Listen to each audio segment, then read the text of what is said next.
Hello, friends, and welcome back to the Snoozy Scientist, where we gently explore the mysteries of our world, one sleepy yawn at a time. I'm so glad you've chosen to spend a little piece of your evening, your morning, or perhaps somewhere peacefully in between, winding down with me. Tonight, we are traveling back nearly 400,000 years into a world shaped by unrelenting cold. In this ancient landscape, winter was not a season, but a presence that never truly left. Snow drifted across open plains for most of the year, and the air carried a sharpness that could steal warmth from the skin in moments. Fossils reveal that the humans who lived here were built for these conditions. Their bodies adapted to hold heat, their lungs shaped to warm each frozen breath. Scientists studying their settlements find traces of life pressed into cave floors, marks of fires that flickered briefly, and tools shaped by hands that had weathered countless winters. Across valleys and river corridors that no longer exist, herds of massive animals migrated through a world of muted color and endless wind.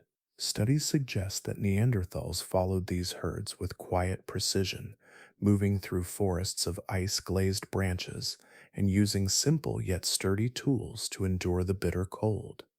Evidence reveals that fire, when they had it, was guarded carefully, its glow a fragile line between survival and frost. And still, through these long ages, they persisted. In the silence of deep winter nights, in the darkness of caves where sunlight rarely reached, in landscapes where storms could erase entire paths, Neanderthals learned to live with the cold as if it were another element of the earth itself. But what kind of world could shape a human species so completely? What allowed a human species to endure temperatures that would freeze us within hours? How did they navigate seasons when fire might vanish with a single gust of wind? And what quiet strength carried them through nearly 400 millennia of ice? Tonight, we step softly into their frozen world, guided by the traces they left behind. But before we begin, if you find comfort in these gentle journeys through science stories, it would mean the world to me if you gave this video a gentle like and perhaps tapped subscribe. It helps more curious minds like you find their way to this peaceful little corner of the internet and lets the algorithm know that sleep and science belong together. And if you'd be so kind, let me know in the comments where you are listening from tonight and what time is it there. I love seeing how far across the world these soft explorations travel.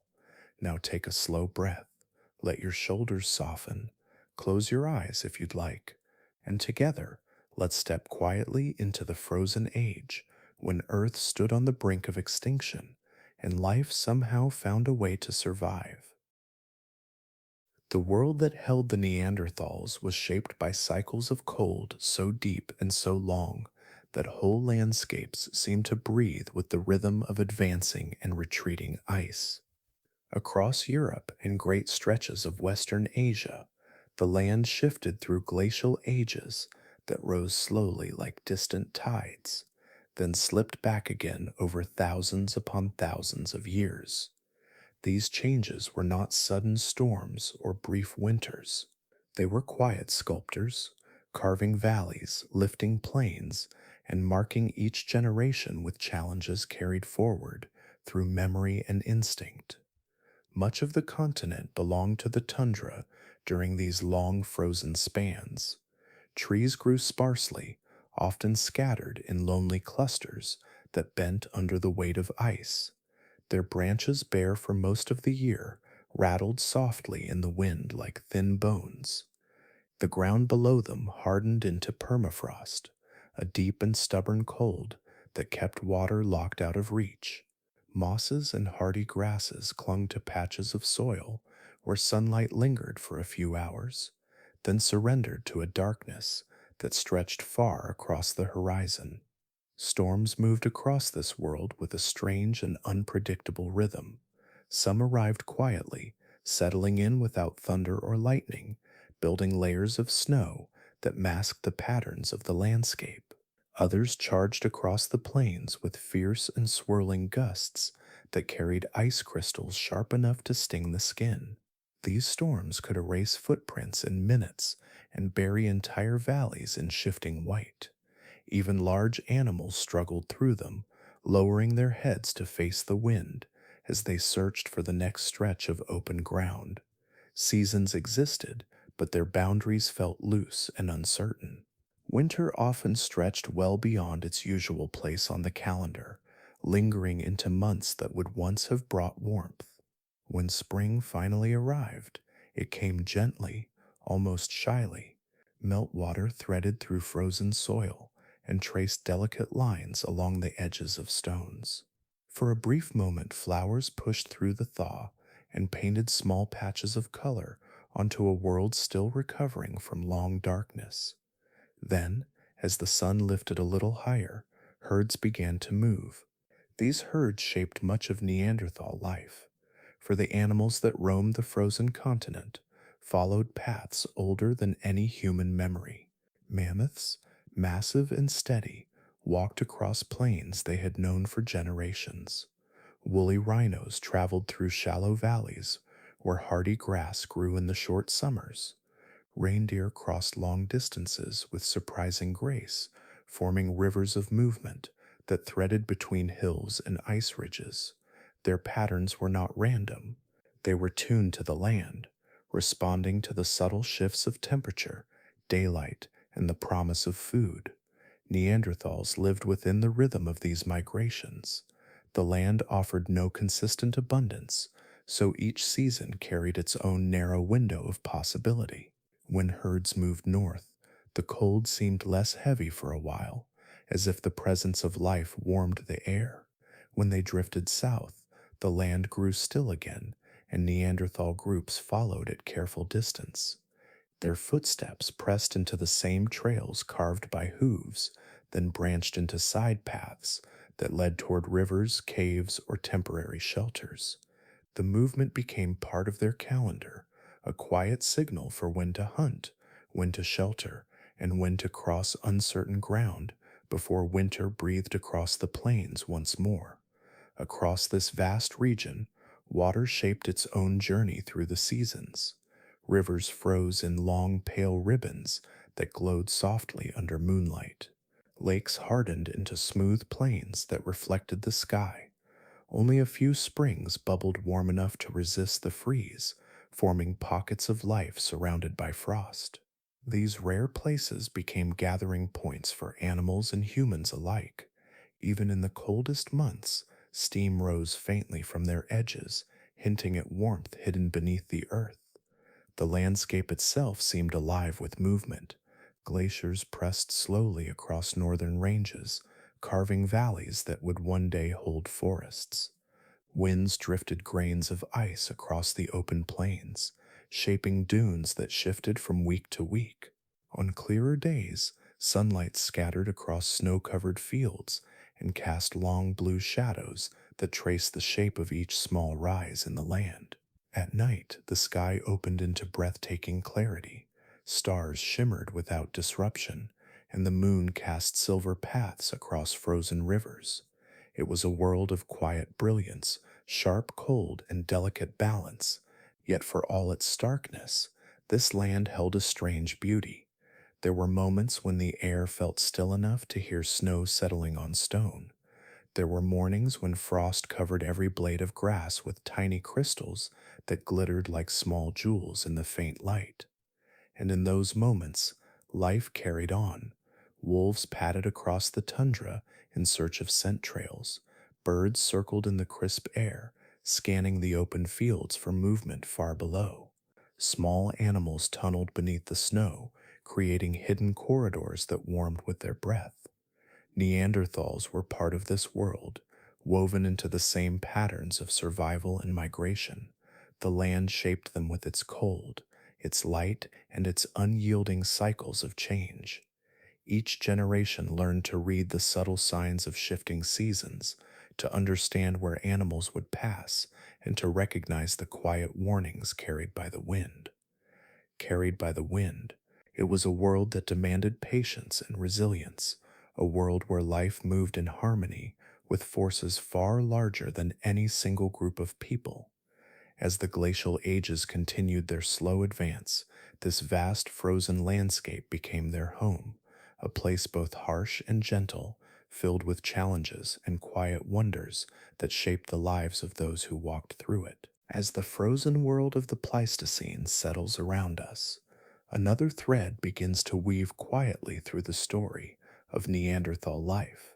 It is a thread made of warmth and flickering light, of fragile embers carried through storms, of smoke rising into the dark ceilings of caves.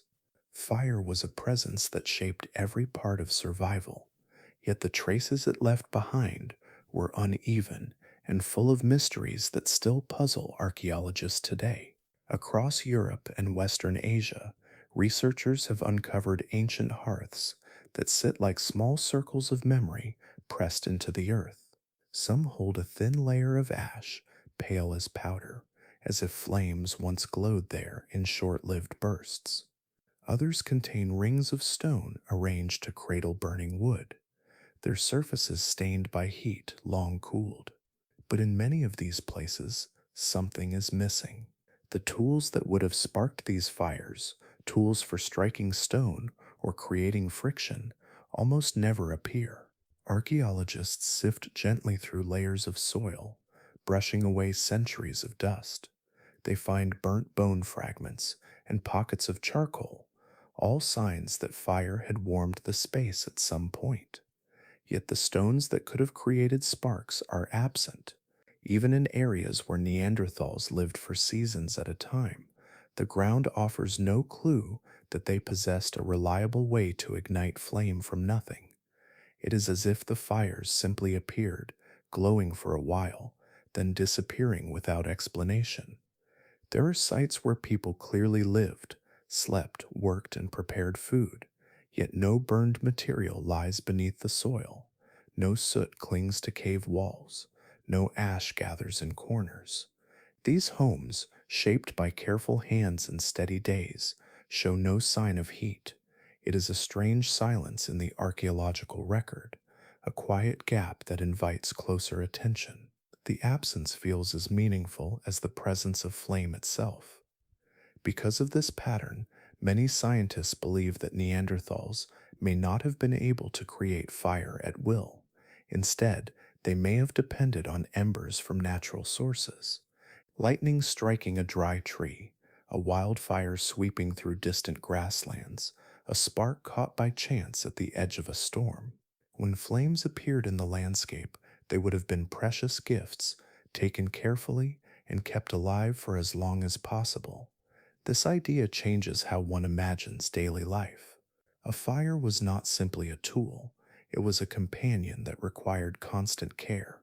Once lit, it would have been tended with great attention, fresh wood placed gently at the right moment, embers shielded from sudden wind, families gathering close to share warmth, knowing that a single night of neglect could allow the flames to fade into darkness.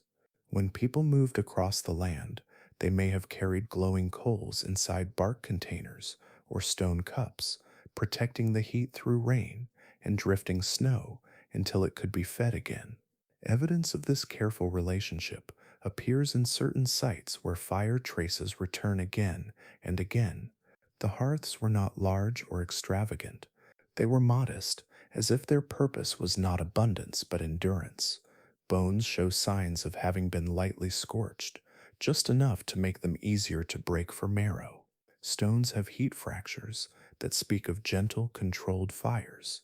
Nothing suggests the roaring flames that one might imagine in a bitter winter night. Instead, the glow must have been soft and steady, a small pool of light in an otherwise cold world. Losing this fire carried consequences that reached far beyond the chill. Without flame, there was no warm shelter to retreat into after a day spent moving through the cold. Meat could not be softened by heat. Water had to be taken in its frozen form or searched for in rare streams that resisted the ice. Darkness settled earlier and lasted longer. In deep winter, nights stretched for what felt like half the year, and in those long stretches, fire was the boundary between a bearable cold and a dangerous one. A hearth that cooled too quickly could force a group to move sooner than planned.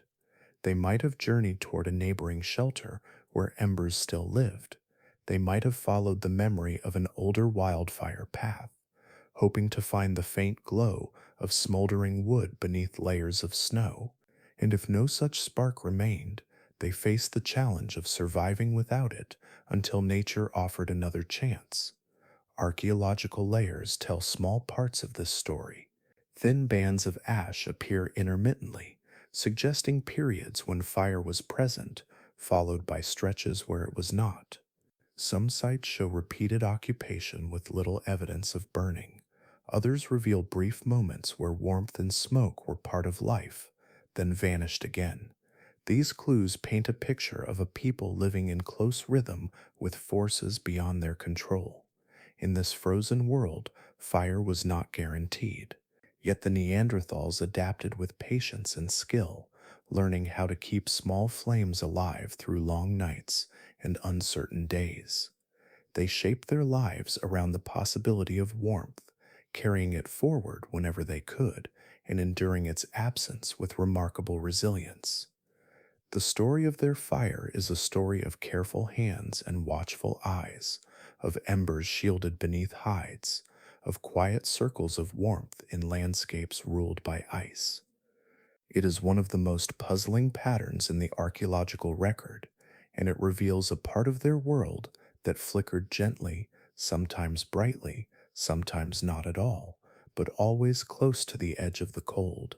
The world of ice shaped everything that lived within it. Seasons stretched and contracted in unusual ways. Herds moved across vast frozen plains, and storms drifted across the land with slow and unpredictable steps. In this environment, Neanderthals did not simply survive by learning new skills or building new shelters. Their very bodies changed, generation after generation, until they carried the quiet signatures of the cold within their bones. Their form was different from the slender silhouettes that many people imagine when thinking of early humans. Neanderthals were built with a kind of thoughtful solidity, as if shaped by hands that understood the demands of an unforgiving world. Their limbs were shorter and thicker than those of modern people, giving their bodies a compact shape that held warmth close. Muscles wrapped around their arms and legs with dense strength, allowing them to move through deep snow without losing heat as quickly. This sturdiness limited the surface area exposed to the cold, a natural shield against the frozen air that surrounded them. Their bodies carried a quiet power that was not meant for speed, but for stability. Each step pressed confidently into the earth, each movement steady and controlled. This strength allowed them to lift heavy stones, drag large pieces of meat, and brace themselves against winds that swept across the plains with icy persistence. Their shape was not accidental, it was a reflection of a life lived within winter's long reach. The cold shaped their chests as well. Neanderthals had barrel shaped rib cages that expanded outward, creating room for lungs capable of drawing in greater amounts of air. In the thin and frigid atmosphere of the Ice Age, this expanded space offered important advantages.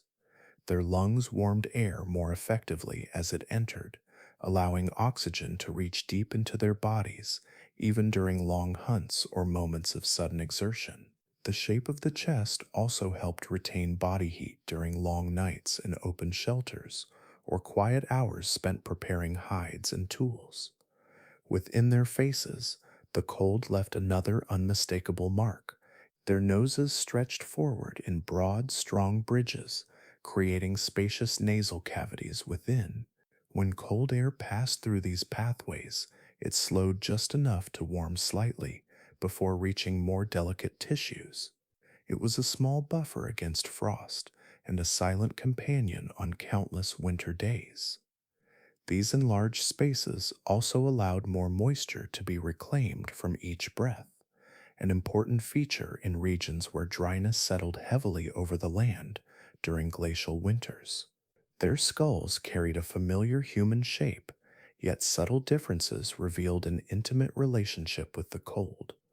Brow ridges curved above deep set eyes. Cheekbones flared outward in strong arcs.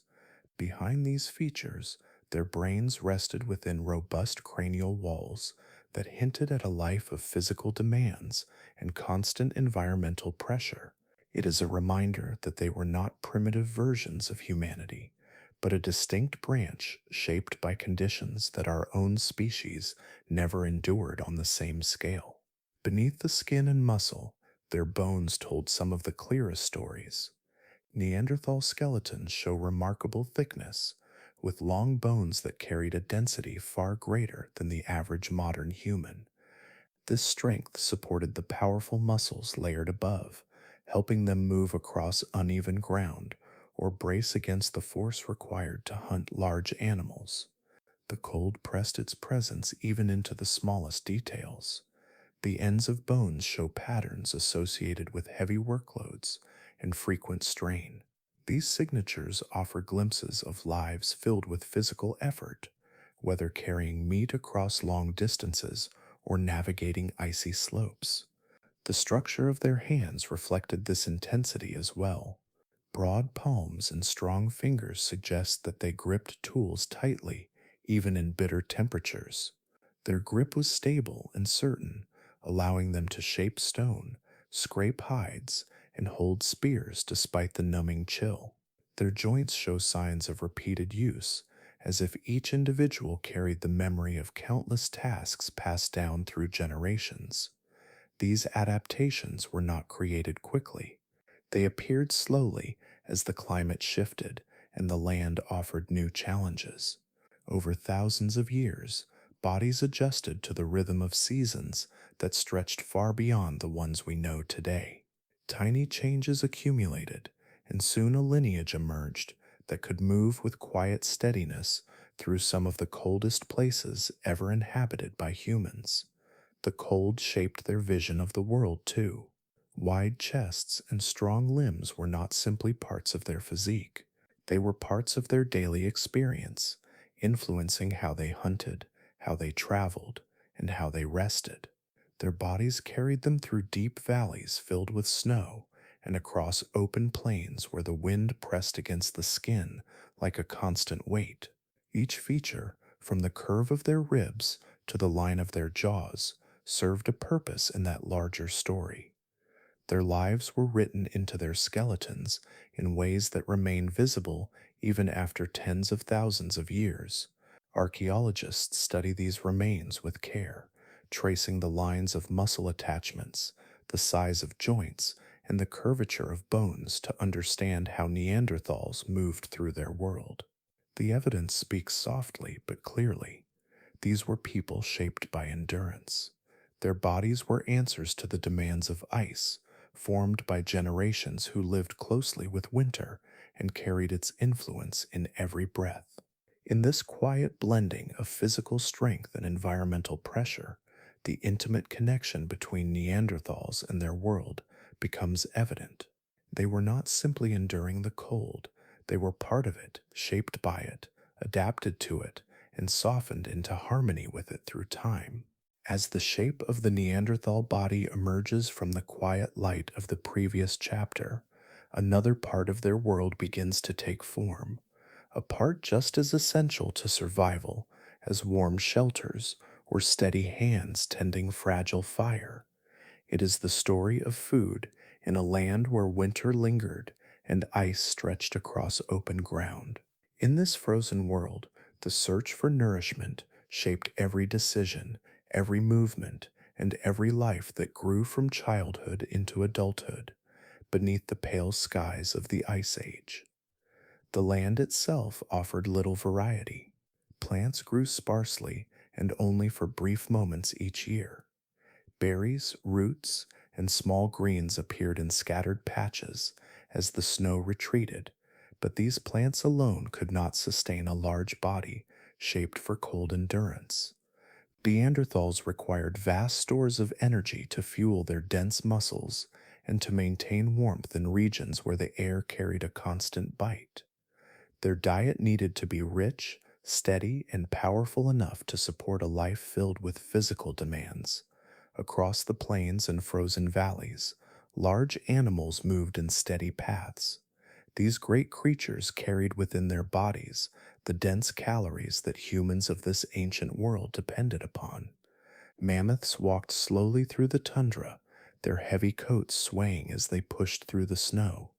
Bison traveled in herds that pressed together for warmth, their hooves carving grooves in the frost. Woolly rhinos moved with surprising grace across uneven ground, their shapes blending into the pale horizon. Deer, reindeer, and other grazing animals filled the spaces between seasons, each one offering different resources at different times of the year. These animals were not simply prey, they were the pillars of survival, the living stores of fat and protein that kept Neanderthal groups moving through long winters and unpredictable storms. Evidence taken from bones unearthed in ancient shelters paints a clear picture. The chemical signatures left in Neanderthal remains show levels of nitrogen and carbon that match the patterns seen in top predators. These patterns tell us that their diet was rich in meat, far richer than that of many other human species. It places Neanderthals near the highest position in the food chain of their time. The way they used this food reveals a deep understanding of their environment. Meat was valuable, but fat was life itself. In the bitter seasons, calories burned quickly beneath heavy layers of muscle. Without enough fat, even a strong body could weaken.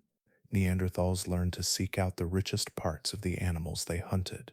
They cracked long bones open with practiced strikes to reach the marrow within. This marrow was soft, warm, and packed with energy. It could sustain the body through cold nights when warmth faded quickly from the air. They also understood the importance of organ meat. Livers, tongues, hearts, and kidneys carried dense nutrients that helped replenish the energy lost during days of travel or labor. These parts spoiled quickly and were likely eaten soon after a successful hunt. The fresher they were, the more nourishing they became. Every hunt was a balancing act between risk and survival. The cold pressed heavily on the land, and storms could arrive without warning. Animals traveled great distances, sometimes leaving entire regions quiet and empty for weeks. In these moments, hunger settled like a slow shadow. Neanderthals could not rely on stored food the way later cultures would. They had no pottery for long preservation, no large structures for storage, no predictable seasonal harvest. Their survival depended on knowing when herds would pass and how to track them across shifting terrain. Winter was the hardest season. The cold deepened, and snow covered the ground in thick, uneven layers. Yet it was also the time when many large animals became easier to track. Their footprints stayed visible in the snow, and their migrations followed patterns shaped by the search for food and open water. Heavy fur coats and layers of fat provided warmth for these creatures, making them slow but powerful. Neanderthals who followed them knew that success in these hunts meant the difference between a full belly and an empty one. A winter hunt was not glamorous. It required close proximity to dangerous animals, long waits in frozen stillness, and the patience to read the land as if it were a living map. When a hunt succeeded, entire groups worked together to process the meat. Thick hides were removed for clothing or bedding, bones were broken to release marrow, fat was scraped and saved, sometimes stored within natural crevices where cold temperatures slowed spoilage. For all its challenges, this high-calorie strategy shaped Neanderthal resilience. The animals they depended on became woven into every season of their lives. Their growth, strength, and endurance came from the nutrients carried within those massive bodies, nutrients that supported long migrations, deep shelters, and the unbroken learning passed from one generation to the next. Even in harsh years, when storms grew longer and herds moved farther away, the memory of these animals guided them. Their knowledge of migration paths, gained through the experience of countless winters, became part of their identity. It allowed them to lean into the rhythm of the frozen land and remain steady within it. So the Neanderthal diet was not simply food, it was a reflection of a world where life and cold existed side by side, each shaping the other in quiet and profound ways. The rhythm of life in the Ice Age flowed with the slow migrations of great animals, and Neanderthals moved within that rhythm as naturally as shadows following the shape of the land. Their bodies, shaped by cold and strength, allowed them to navigate frozen valleys and plains with steady purpose. Yet strength alone was not enough. To survive in a world where winters stretched almost endlessly, they needed to hunt animals far larger and more powerful than themselves. These hunts became woven into the quiet fabric of their daily existence, unfolding in snow, in darkness, and in the long breath between seasons. Their tools were simple in appearance, shaped from stone and wood with careful craftsmanship. Close range spears formed the heart of their hunting strategy. Unlike later humans, who would craft weapons that sailed through the air, Neanderthals stepped toward their prey, not away from it. Their spears were built for thrusting, not throwing, which meant they had to approach the massive creatures that fed them with a closeness that carried great risk. The moment of contact was not a distant strike. It was a meeting of bodies, one human hand steadying the spear, one giant animal responding with instinctive force. Hunting mammoths or woolly rhinos required patience that stretched through long hours. Neanderthal groups learned to move quietly through snow that muffled their steps but also slowed their pace. Sometimes they followed herds across the open plains, watching for signs of weakness or exhaustion. In other moments, they waited in places where the land narrowed into gentle corridors. Snow packed against rocky ridges created natural channels where animals passed more slowly. It was in these spaces that ambushes often began. An ambush in dense snow was not a sudden burst of movement, it was a gradual unfolding. Hunters pressed themselves into hollows or stood behind clusters of wind shaped shrubs. Their fur lined clothing, wrapped rather than sewn, blended softly into the pale world around them. Breath rose in faint clouds and melted into the air. When the animals approached, the snow carried their vibrations long before their shapes appeared. Neanderthals could feel the tremble of the earth beneath their feet, giving them time to prepare their bodies and steady their minds. When the moment finally arrived, hunters surged forward with deliberate and controlled force. Spears drove toward thick hides, finding places where muscle met bone, where the dense warmth of the animal lived just beneath the surface. The distance between hunter and prey narrowed to only a few strides. Success required both strength and resilience. If a mammoth turned suddenly, the swing of its tusks carried enough power to crush bone. A woolly rhino could pivot sharply in deep snow, and the sweep of its horn could lift a grown adult from the ground.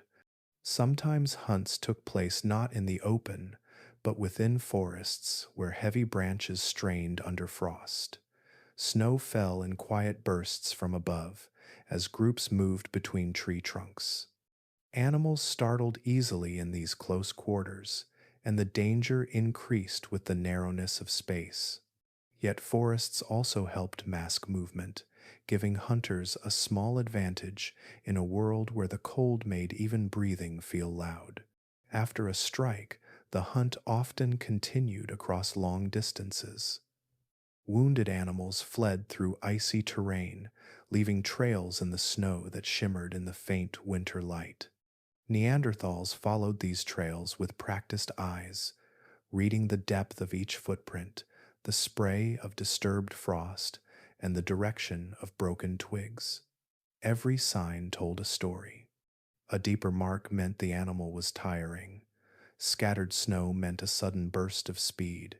Even the smallest stain of blood revealed the path forward. These chases could last for hours. Snow that seemed soft and powdery from afar revealed hidden challenges beneath its surface. Ice cracked along riverbanks. Slopes hid pockets of loose frost that shifted beneath each step.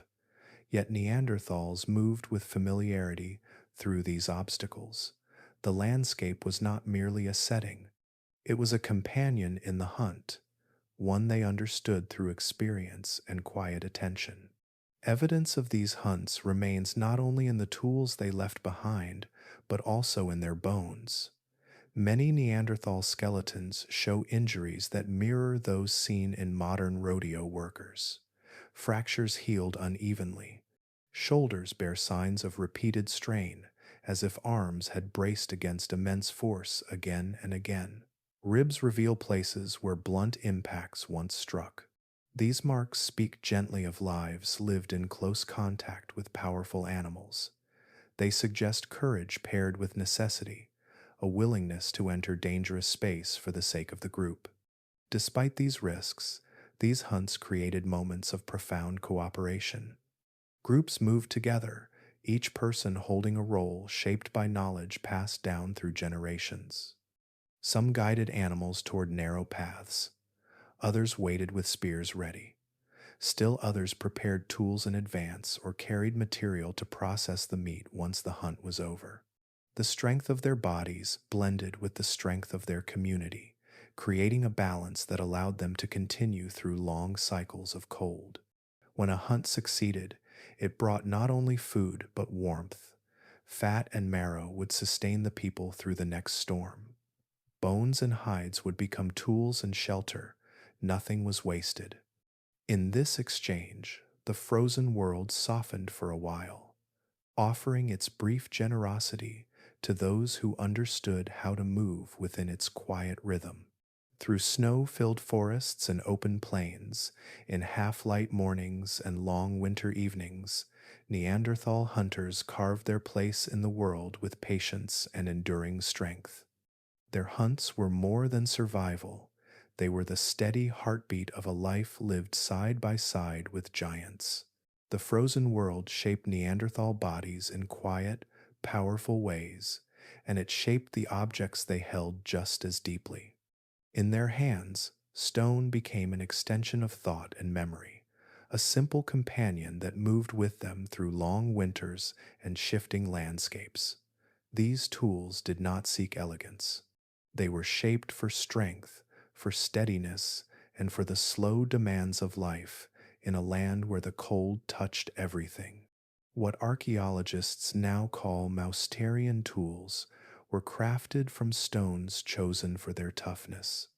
Flint, quartzite, and other strong materials were struck again and again until sharp flakes fell away like thin petals. The remaining core grew into familiar shapes, each one refined with the kind of patience learned from watching the rhythm of nature. These stones did not aim to be perfect.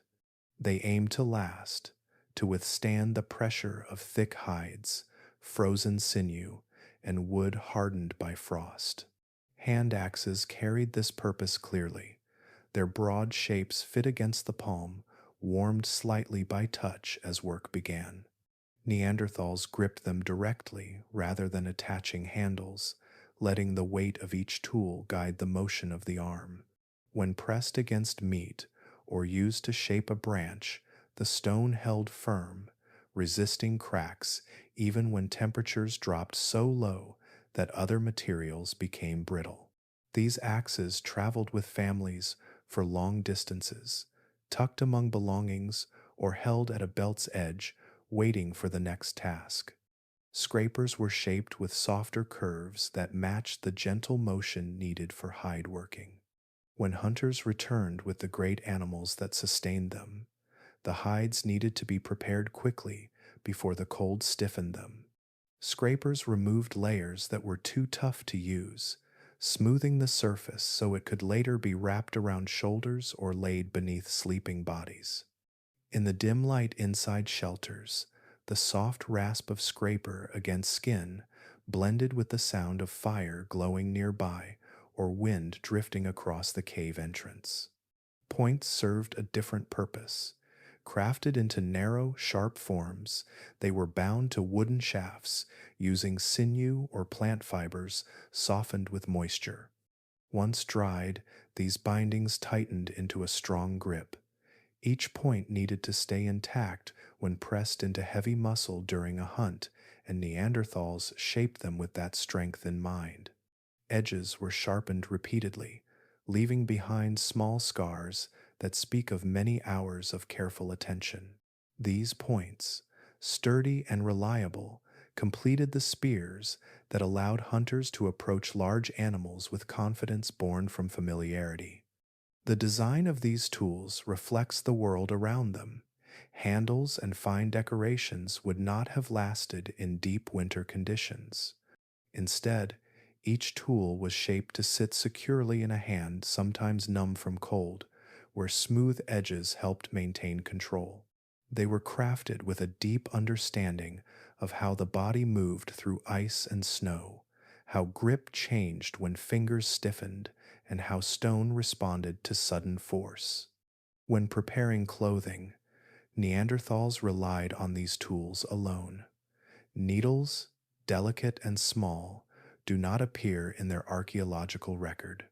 Instead, hides were wrapped, layered, and tied using strips of sinew or rawhide. These garments carried warmth through their weight and thickness, formed through processes made possible by scrapers and axes. Each layer of clothing and each fold of hide whispered of the hands that softened them, the tools that shaped them, and the cold that urged the work forward. Stones used for toolmaking often came from far beyond the places where they were eventually found. Neanderthals traveled with a deep knowledge of the land, collecting stones from ridges, rivers, and ancient gravel beds. Some of the flakes left behind at their shelters show that the stones were carried for many days before being shaped. Others suggest that older tools were repaired repeatedly, their edges renewed until the stone could no longer hold a sharp line. Within caves and open shelters, the traces of this work rest quietly in the soil. Small chips of stone lie where hands once moved with steady purpose. Larger fragments show where a new tool began to take shape. These scattered pieces form faint constellations on the ground, each one marking a moment of preparation in a life filled with movement, cold, and the search for warmth. In this gentle blend of stone, skill, and environment, the tools of the Neanderthals became extensions of their world, shaped by the same forces that carved the valleys and guided the herds. And through them, daily life continued, steady and unbroken, beneath the pale winter sky. The cold shaped every part of Neanderthal life, guiding the tools they carried and the paths they walked across frozen valleys. As their stone scrapers and sturdy hand axes took form beneath careful hands, another quiet craft unfolded beside them. It was the work of turning the hides of great animals into shelter for the body. In the deep winters of the Pleistocene, clothing was not decoration or comfort, it was life held close to the skin. Yet the way Neanderthals created these garments carries a quiet mystery that still lingers in the archaeological record. For all their skill with stone, Neanderthals left behind no needles, not a single carved bone with a pierced eye, no small tools shaped to lead thread through hide. This absence does not come from chance or erosion. It appears consistently across sites that span thousands of years and stretch from the cold edges of Spain to the far reaches of Siberia. The people who lived in these places prepared hides with great skill, yet did not stitch clothing the way later humans would.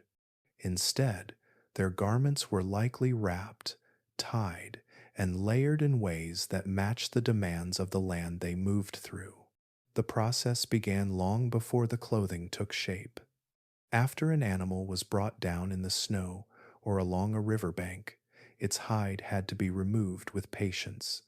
Thick skin clung to muscle that had stiffened in the cold, and the first cuts created openings where hands could pull and guide the hide free.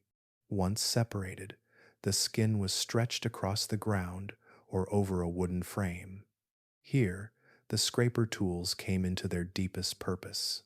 Scrapers, shaped from stone with curved edges that fit softly against the palm, were drawn again and again across the surface of the hide. Each stroke removed layers of tissue that would stiffen or rot.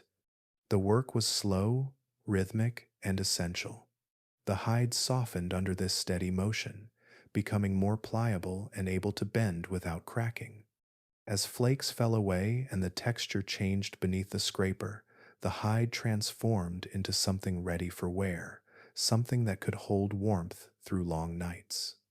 Neanderthals understood this transformation not through words or instruction manuals, but through the memory of countless winters. They knew how to feel when a hide had reached the right stage.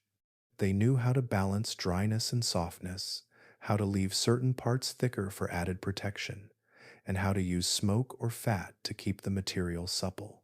These steps shaped the garments before they ever touched a human body. When the hides were ready, they were not cut into small pieces and stitched together with thread. Instead, they were wrapped around the shoulders, draped across the back, or tied with strips of sinew. The thickness of the hides created natural layers. In the cold, insulation does not come from sewn seams or fitted shapes. It comes from trapped air, from the way layers rest against each other, from the space that forms quietly between skin and fur. A wrapped garment, heavy and uncut, holds these pockets of warm air far better than thin stitched pieces might. These clothes likely changed with the seasons. During winter, multiple hides could be wrapped and tied into a form-fitting cocoon. In milder periods, a single layer might be enough. Neanderthals could adjust these garments easily, loosening ties when traveling uphill or tightening them against the wind that moved across high ridges. The flexibility of wrapped clothing allowed the body to respond to sudden shifts in weather, something that mattered deeply in a world where storms arrived unexpectedly. The hides they used were not small. Mammoths, bison, reindeer, and other large animals provided coats thick with fur that grew in response to the same cold that shaped Neanderthal lives. These furs were naturally designed for insulation. Their structure trapped heat with remarkable efficiency, and when wrapped around the human body, they created warmth that layered garments could never match. Even without stitching, even without carefully cut patterns, these hides formed a barrier against air that could freeze exposed skin within minutes. As groups moved across frozen plains or settled inside wind-protected shelters, these garments shaped the contours of their days. A hunter returning from a long journey might unwind a hide slowly, letting the warmth of the body drift into the open air. Children could be wrapped in smaller pieces and carried close to a parent's chest. Elders might gather multiple layers around their legs and shoulders while observing the quiet work of evening. The clothing became part of the rhythm of the group, a soft architecture built from the generosity of the animals that sustained them. Inside caves, traces of this work remain. Scrapers lie where hides were stretched and prepared. Stones bear marks of repeated sharpening. The ground holds faint impressions of places where skins rested before being lifted and shaped. Though the garments themselves have long since disappeared, the presence of the craft lingers in these small details. The paradox of Neanderthal clothing lies in its simplicity. There were no delicate bone needles, no tight stitches drawing edges together, no fitted sleeves or patterned hems. Yet the garments they crafted helped them endure climates far colder than anything most humans experience today. Their clothing worked because it matched the world they lived in. It relied on the warmth held naturally within thick fur, the softness created by scrapers, and the knowledge that layers, when wrapped carefully, hold heat more effectively than seams. In the quiet folds of these hides, the ingenuity of Neanderthals becomes clear. Their clothing was shaped not by intricate technique, but by an intimate understanding of cold, of material, and of the body that moved beneath the weight of winter. Across the frozen landscapes of the Pleistocene, the wind carved long, sweeping paths over plains and ridges, carrying fine crystals of ice that shimmered beneath pale skies. Neanderthals moved through this world with a deep understanding of its patterns, learning where warmth gathered and where the cold pressed hardest against the skin. Among all the places the land offered, caves became some of the most reliable refuges. They appeared as dark openings in cliffs and hillsides, quiet entrances leading into spaces that held a steady calm beneath the restless winter air. While the world outside shifted through seasons of deep cold and short lived warmth, the temperature inside many caves remained almost unchanged. Even in the midst of the harshest winters, the air within these stone chambers hovered around 8 to 12 degrees Celsius. This gentle consistency made caves valuable beyond measure. A small rise in temperature could mean the difference between shivering through the night and settling into a steady breath that allowed the body to recover. Within these sheltered walls, the wind softened. The ground held warmth that drifted upward in faint waves. Darkness wrapped around the stone, filtering out the brightness of snow and the sharp glare of ice. The caves also carried memories of repeated occupation. Archaeologists studying their floors find layers of ash and scattered tools pressed into the ground like quiet footprints through time. Each layer represents a return, a familiar path taken again when winter pressed heavily across the land. Neanderthal groups likely knew these places across generations. Children learned their shapes as they grew, tracing the curve of stone walls with their fingertips or listening to the way sounds echoed gently from deeper chambers. Adults carved out small areas for rest, for tool making, for preparing food. Over time, the cave itself became a companion, holding within it the faint traces of countless seasons.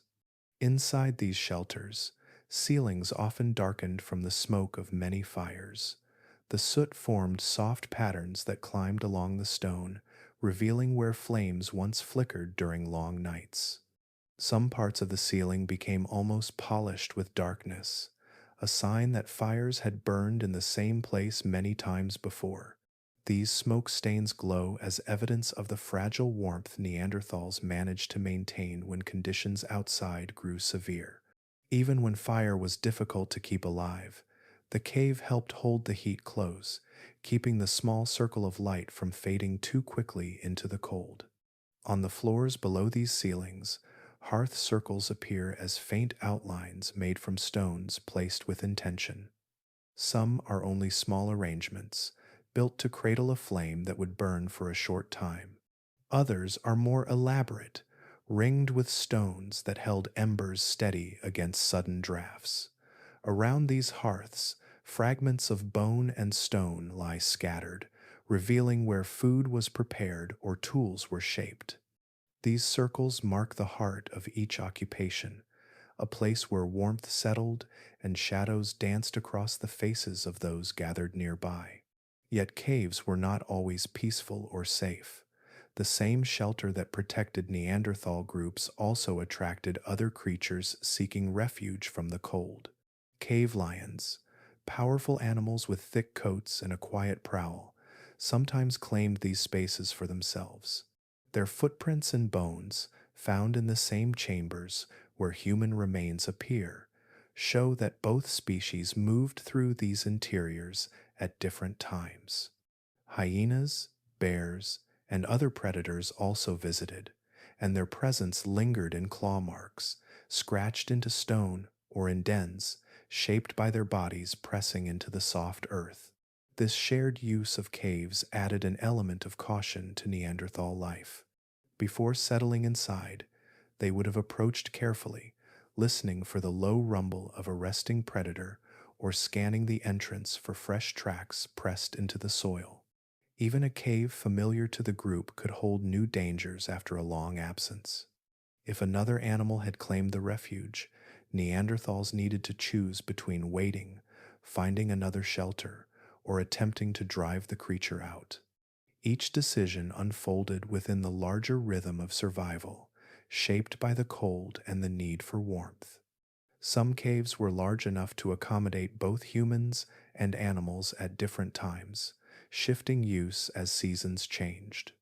Others were small and secluded, offering just enough room for a handful of people to rest, prepare hides, or share a modest meal. The diversity of these spaces created a landscape of choices.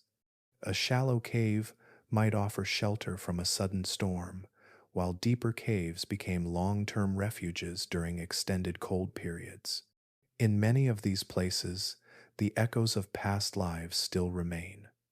A flint flake dropped near the entrance, a burned patch of earth that once held a brief flame, a tool broken during use, its sharp edge buried by time.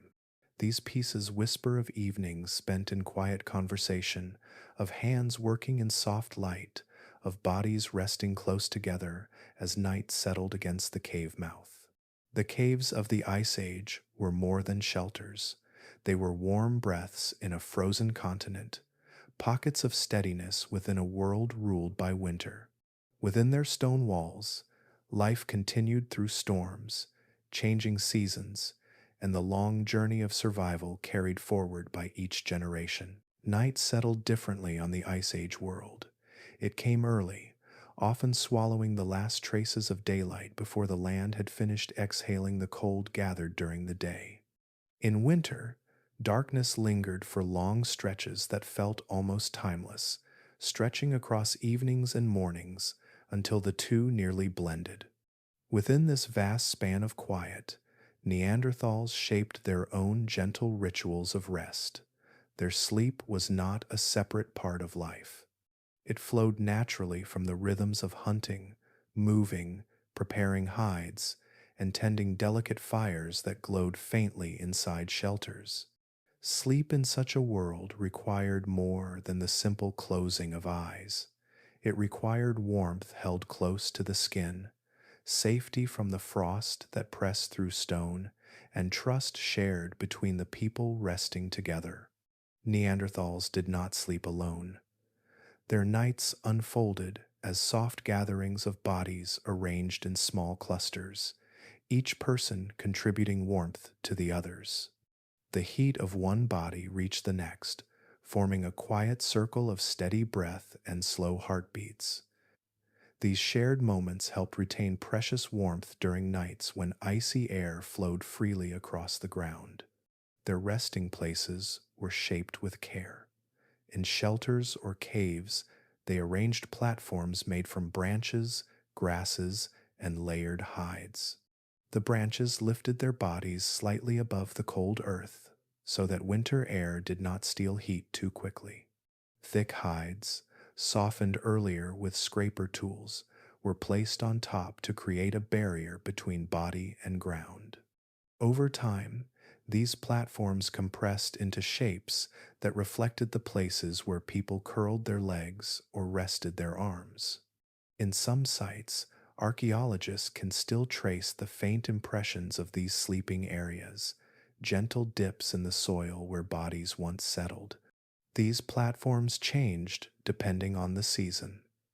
In the warmer periods of the year, only a few hides were needed.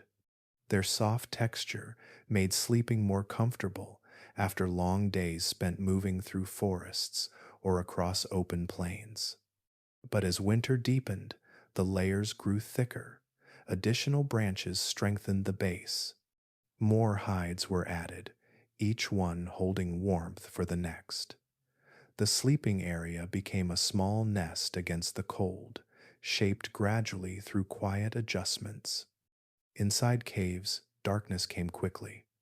The stone blocked outside light almost completely, creating evenings that felt softer, quieter, and more enclosed. Within this dim space, Neanderthals learned the rhythm of night in a way that differed from the open sky. They knew how sound traveled, how breath echoed gently from the walls, how a small fire cast patterns that flickered across sleeping bodies. When fire was available, it glowed faintly, offering a modest warmth that reached only a short distance before the cold reclaimed the air. People closest to the fire felt its touch most strongly, while others farther back relied on shared body heat. Without fire, the arrangement of sleepers became even more important. The group would draw closer, forming a cluster that held warmth in its center. Children nestled between adults, where heat collected naturally. Elders, wrapped in additional hides, rested near the inner edges of the group.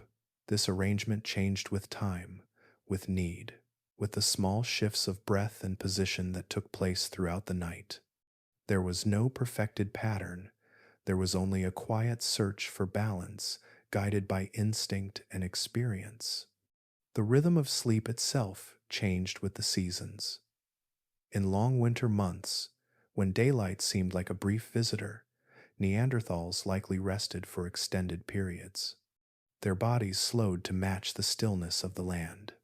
Nights became opportunities to restore energy lost during hunts or long travels. Dreams traveled through the quiet hours, while snow shifted softly outside. In warmer seasons, when daylight stretched and food was more abundant, sleep shortened, the world called for movement, for the gathering of plants and preparation of materials that the coming winter would require. Sleeping in groups offered more than warmth. It offered safety. Even within caves, dangers lingered. The low growl of a predator outside, the sudden snap of a branch beneath heavy weight, or the echo of shifting stone could alert the group quickly. When people slept close together, the movement of one body often stirred another. A subtle shift or quiet sound became a shared awareness, a gentle readiness that lived beneath the calm of rest.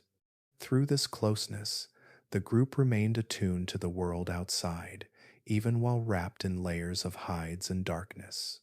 The materials around them contributed to this sense of calm. The hides used as blankets carried the natural scent of earth, of smoke, of the animals that once walked across frozen plains. Their fur brushed softly against skin, creating a cocoon that muffled the cold. Beneath the hides, the branches provided structure yet allowed air to move slowly, preventing moisture from gathering too heavily around the sleepers. These small details shaped nights that might otherwise have been relentless. There were likely moments when sleep settled in silence, broken only by the distant crackle of ice shifting across the land.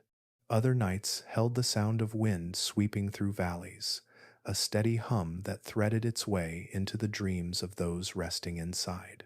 These sounds were part of life, as familiar as the breath of a companion or the soft movement of a hide adjusting beneath shifting bodies. Through every season, sleep remained a place where the cold paused its reach, a place where the warmth of shared bodies and carefully prepared materials created a shelter within a shelter. The nights were long, gentle, and essential, carrying the people of this frozen world through the cycles of time with quiet endurance. As the nights of the Ice Age stretched long, and the days arrived with a pale and hesitant light, Neanderthal groups learned to read the landscape with a deep and steady intuition. They did not only search for food or follow the paths of great animals, they also learned how the earth itself could offer warmth in a world that seldom granted it. Among the many lessons the land taught them, one stood out quietly and powerfully.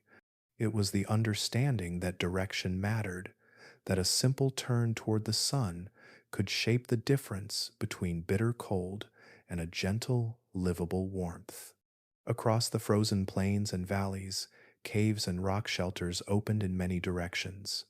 Some faced the rising sun, others looked north into shadows that never lifted. Still others opened toward the west, catching the last rays of daylight before night crept in. But the shelters that faced south held a special advantage. Even in the coldest months, the sun traveled its slow arc along the southern sky. A south facing entrance caught those rays more directly, allowing light and warmth to settle inside the stone chambers just long enough to ease the bite of winter air. This warmth was not dramatic. It did not melt snow or heat the space like a fire might. Instead, it offered a soft rise in temperature, a few degrees that could help preserve body heat or help a small flame take hold. For Neanderthals, whose survival relied on layered hides, shared sleep, and the careful tending of fire, such gentle warmth carried quiet importance. As the sun brushed the mouth of a cave, stone absorbed its heat slowly, releasing it later as the air outside darkened and cooled. The effect created subtle but meaningful comfort during long nights. South-facing shelters also provided more predictable light. Even in winter, when the sun skimmed low across the horizon, its rays reached farther into the entrances of these caves than those facing other directions. This light supported the work done near the mouth of the shelter. People prepared hides, shaped tools, and sorted through gathered materials without needing to move deeper into the dim interior. The alignment created a natural workspace, warmed slightly by the day and shielded from the worst of the wind. The landscape itself offered further advantages. Many of these south-facing shelters sat beneath cliffs or along ridges that blocked northern gusts. These winds, often colder and stronger than those from any other direction, shaped valleys and carried icy particles across open ground. A cliff rising behind a cave broke the force of these winds, allowing the air around the shelter to remain calmer. Snow drifted more softly in these places. The area in front of the cave stayed clearer, and the ground remained easier to cross during periods of movement. Neanderthals likely understood these wind patterns through lived experience. They watched how smoke curled from a small fire and learned where it was most likely to be blown back into the cave. They observed how snow gathered in certain corners of the landscape and avoided places where drifts grew too deep. In time, their movements became guided by this quiet knowledge. They chose shelters that held balance, where stone, sunlight, and wind created a gentle harmony that eased the strain of winter. Natural hollows, carved slowly by erosion or the passing of ancient rivers, added to this understanding. Some hollows opened toward the south and offered a space just large enough for a few people. Others created small ledges where hides could be laid out to catch the sun, gathering warmth before night settled again. Neanderthals used these features to make their lives easier, placing sleeping platforms or work areas where the warmth lingered longest. Modern researchers have studied these patterns through thermal mapping, a method that reveals how heat moves through landscapes and shelters. By examining the temperatures in and around ancient sites, scientists discovered that many Neanderthal shelters were positioned in places where the land naturally stored warmth. Caves facing south often maintained slightly higher temperatures in winter. Some of these shelters held heat more evenly because cliffs blocked cold winds while allowing sunlight to reach their entrances. These patterns match the choices made by Neanderthal groups long before such techniques existed. In some areas, thermal mapping reveals warm spots where the ground absorbs sunlight during the day and slowly releases it as night falls. Neanderthals may have placed working stones or sleeping platforms near these areas without ever naming the reason. They felt the warmth through experience, not through calculation. Their relationship with the land grew from thousands of quiet observations, each one guiding decisions that supported their survival. The edges of these shelters often show signs of repeated occupation. Layers of ash, tools shaped from stone, and fragments of bone lie scattered in the soil. These traces suggest that Neanderthals returned to the same places again and again, guided not just by memory but by the land's subtle gifts. The warmth held in south facing shelters, the calm offered by protective cliffs, and the gentle pools of light at certain times of day all contributed to the quiet logic of their choices. These geological advantages formed the background of daily life. They shaped where people slept, where they worked, and where fires burned long into the night. In a world of deep cold, the land itself offered small kindnesses, and Neanderthals learned to recognize them. Their understanding of these places helped create a sense of stability, a soft touch of comfort in an environment where warmth was rare. In these sheltered spaces, life unfolded with a steadiness shaped by sunlight, stone, and the enduring rhythm of the earth. In the frozen reaches of the Ice Age, warmth was precious, but water was its own quiet struggle. The land could appear white and endless, covered in deep blankets of snow that drifted across plains and gathered in the shadows of cliffs. Yet for Neanderthals, who moved through this frozen world with steady steps, the presence of snow did not mean the presence of drinkable water. Snow was a promise held at a distance.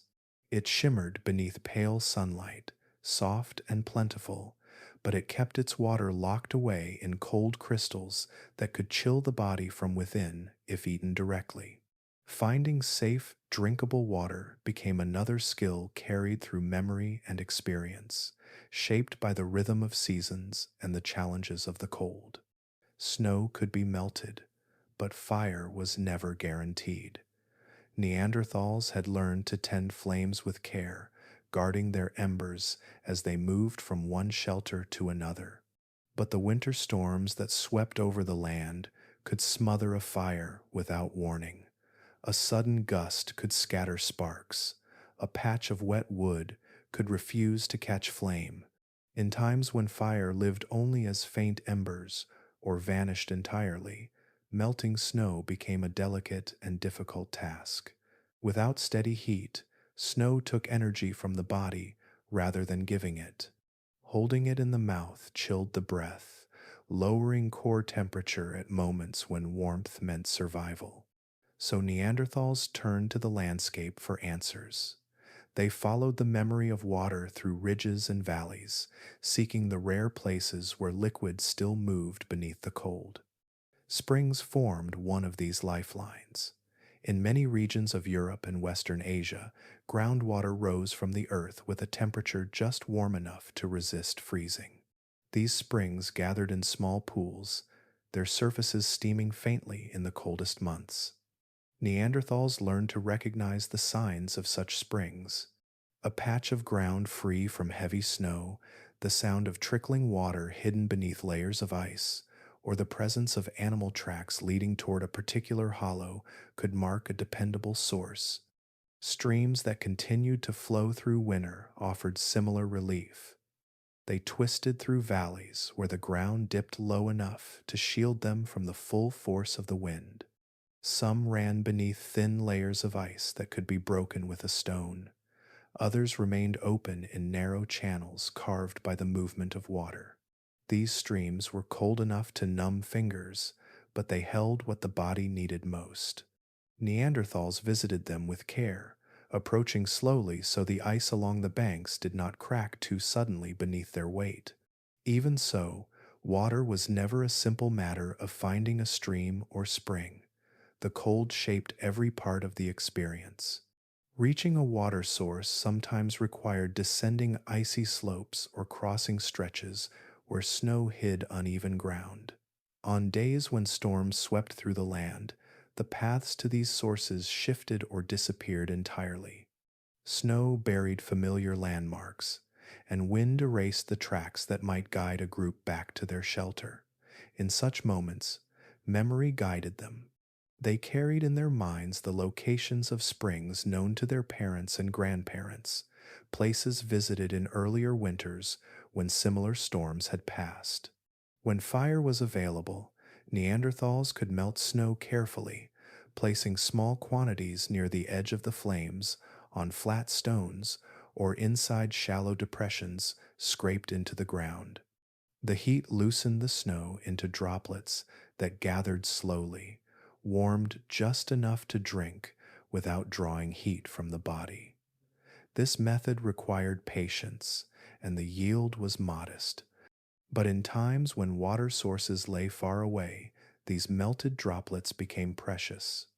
The work often unfolded in quiet intervals as members of the group prepared hides, shaped tools, or rested from the day's journey.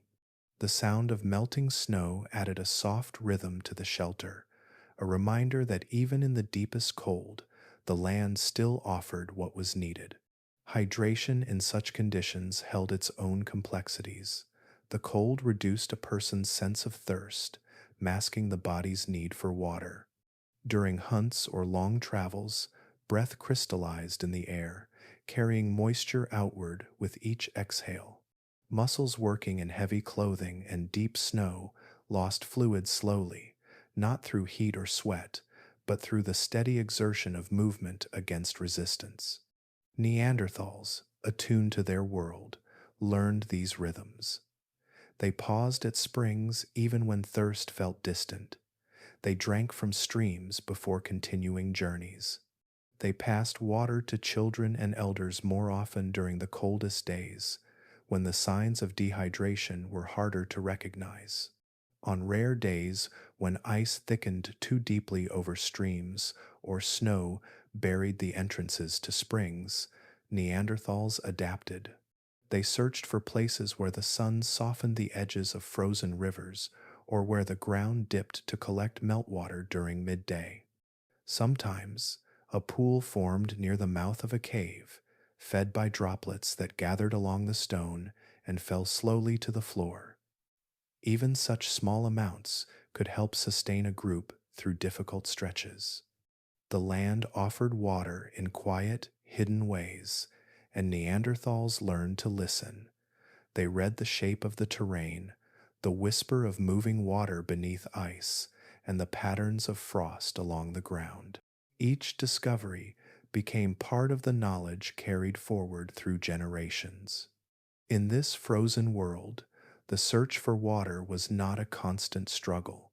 It was a rhythm woven gently into daily life, a quiet part of survival shaped by patience and the enduring bond between people and the landscapes they called home. In the long sweep of Ice Age life, the presence of children softened the edges of even the harshest winters. Their small footsteps pressed lightly into the snow beside the deeper tracks of adults, and their voices, soft and bright, wove briefly through landscapes shaped by cold and wind. Childhood for Neanderthals unfolded within a world that asked much of every individual, yet the traces left in bones, tools, and settlements reveal that groups worked carefully to protect their young. Even in an environment that tested endurance at every turn, children were carried forward with tenderness and collective care. Archaeological sites where young Neanderthals once lived show patterns that reflect this shared responsibility. Burials of infants, tucked gently into the earth with pigments or arranged stones, suggest a quiet respect for lives that ended too soon. Bones of older children reveal healed injuries, signs that a broken limb or a deep cut received attention long enough for the body to mend. These small clues speak of communities where children were watched over, guided, and helped through the difficult moments of growth in a frozen continent. The cold shaped childhood in ways that left deep impressions on daily life. Winters stretched long, and storms sometimes hid the world in white for days at a time. Infants were particularly vulnerable, their bodies not yet strong enough to maintain warmth when temperatures fell sharply. In these months, mortality was high. The harshness of the environment placed constant stress on the youngest members of the group. Yet, this reality did not mean neglect, it meant vigilance. It meant families drawing closer. It meant hides layered thick around a newborn and careful placement near the warmest parts of the shelter. Sleeping arrangements show this closeness clearly. Families gathered in tight clusters at night, wrapping children between adults so body heat could flow toward them. The thick hides prepared by skillful hands created pockets of trapped warmth where small bodies could rest more safely. During storms, children were held close while older members of the group tended to fire or monitored the sound of the wind outside. The instinct to protect did not fade with the cold, it strengthened beneath it. As children grew, the lessons of survival reached them early. The world beyond the shelter was not distant or mysterious. It was the place where everyone moved each day, gathering materials, following herds, preparing food, or shaping the land into something more livable. Young Neanderthals learned these tasks not through formal teaching, but by watching adults with attentive eyes. They observed how to hold a scraper, how to feel the thickness of hide beneath their fingers, how to stack branches into a sleeping platform that lifted them away from the cold earth. Learning to walk on uneven snow became one of the earliest skills. Children practiced balancing on packed drifts or stepping carefully through shallow layers. They learned which surfaces held firm and which concealed hidden patches of ice. The landscape became a kind of teacher, offering gentle guidance through repeated experience. A child who slipped or fell was lifted and steadied, then encouraged to try again. Slowly, their bodies adapted, gaining confidence in a place where every movement required awareness. Older children often accompanied adults on walks beyond the shelter when weather permitted. These walks were slow and thoughtful, giving the young a chance to observe animal tracks pressed into snow, listen for the distant crack of ice shifting along a riverbank, or notice where the ground dipped toward a spring. They learned to interpret the world not as a collection of dangers, but as a map of signs and patterns that shaped daily life. Within the shelter, children practiced small skills that prepared them for more difficult tasks later in life. They learned to press flakes of stone into shapes, guided gently by adults who corrected their grip or adjusted their wrist movements. They learned how to soften hides with patient scraping, how to tie simple knots with strips of sinew, and how to arrange materials for warmth. These early tasks were not burdens. They were woven gently into the flow of daily living, allowing knowledge to settle naturally into young minds. Play also had a place, though its forms were shaped by the environment. Children rolled small stones across the cave floor, or balanced sticks in loose piles before knocking them down again. They practiced throwing pebbles at short distances, unknowingly preparing muscles that would one day guide hunting spears. They moved with siblings or cousins through the small open spaces near their shelters, developing coordination in ways that mirrored the movements adults used in the wider world. The group environment protected them. Adults, elders, and older children shared responsibility, watching the young with quiet attention as tasks unfolded around them. This communal care supported survival in ways that single individuals could not achieve alone. It created a web of connection, a soft net beneath childhood that allowed young Neanderthals to grow within a world shaped by ice. Even in the hardest winters, childhood persisted. It moved through dimly lit caves where the warmth of shared bodies glowed softly in the dark. It followed families across valleys, dusted with fresh snow. It found moments of curiosity beside the quiet streams that refused to freeze. And though the cold claimed many lives too early, the traces of care left behind show that each child, no matter how brief their time in the world, was part of something larger than the frozen land around them. In this way, childhood in the Ice Age became a blend of tenderness and resilience, shaped by the hands that protected it and the land that tested it, carried forward through generations that lived closely with the cold. Life in the Ice Age asked much of every person who walked through its frozen valleys, yet the Neanderthals did not face this world as isolated individuals. Their strength, shaped by the cold and sharpened by the challenges of the land, rested upon something deeper than bone or muscle. It rested upon the quiet connections that held their groups together. These connections formed a network of cooperation that moved through each shelter, each journey, and each difficult season, binding generations with threads of shared knowledge and shared care. Food, gathered with effort and risk, did not belong to a single hunter. When a large animal fell upon the snow, its meat and fat were brought into the heart of the group. People worked side by side to divide the heavy portions using stone tools shaped in earlier days. Some carved meat into long strips that dried slowly in the cold air. Others carried thick cuts closer to the shelter, where they would be protected from scavengers. The marrow-rich bones, valuable for their warmth-giving calories, were cracked open and shared, their soft centers offered to those who needed strength most urgently. Sharing food in this way reflected more than simple practicality. It was woven into the structure of daily life. The group moved together, hunted together, and rested together, so their survival depended on the well-being of everyone within the circle. Children received the softest pieces. Elders were given portions that offered energy without strain. Those recovering from injury were included without hesitation, their needs recognized quietly through gestures and actions rather than spoken command. Even in moments of scarcity, the group's instinct leaned toward balance rather than division.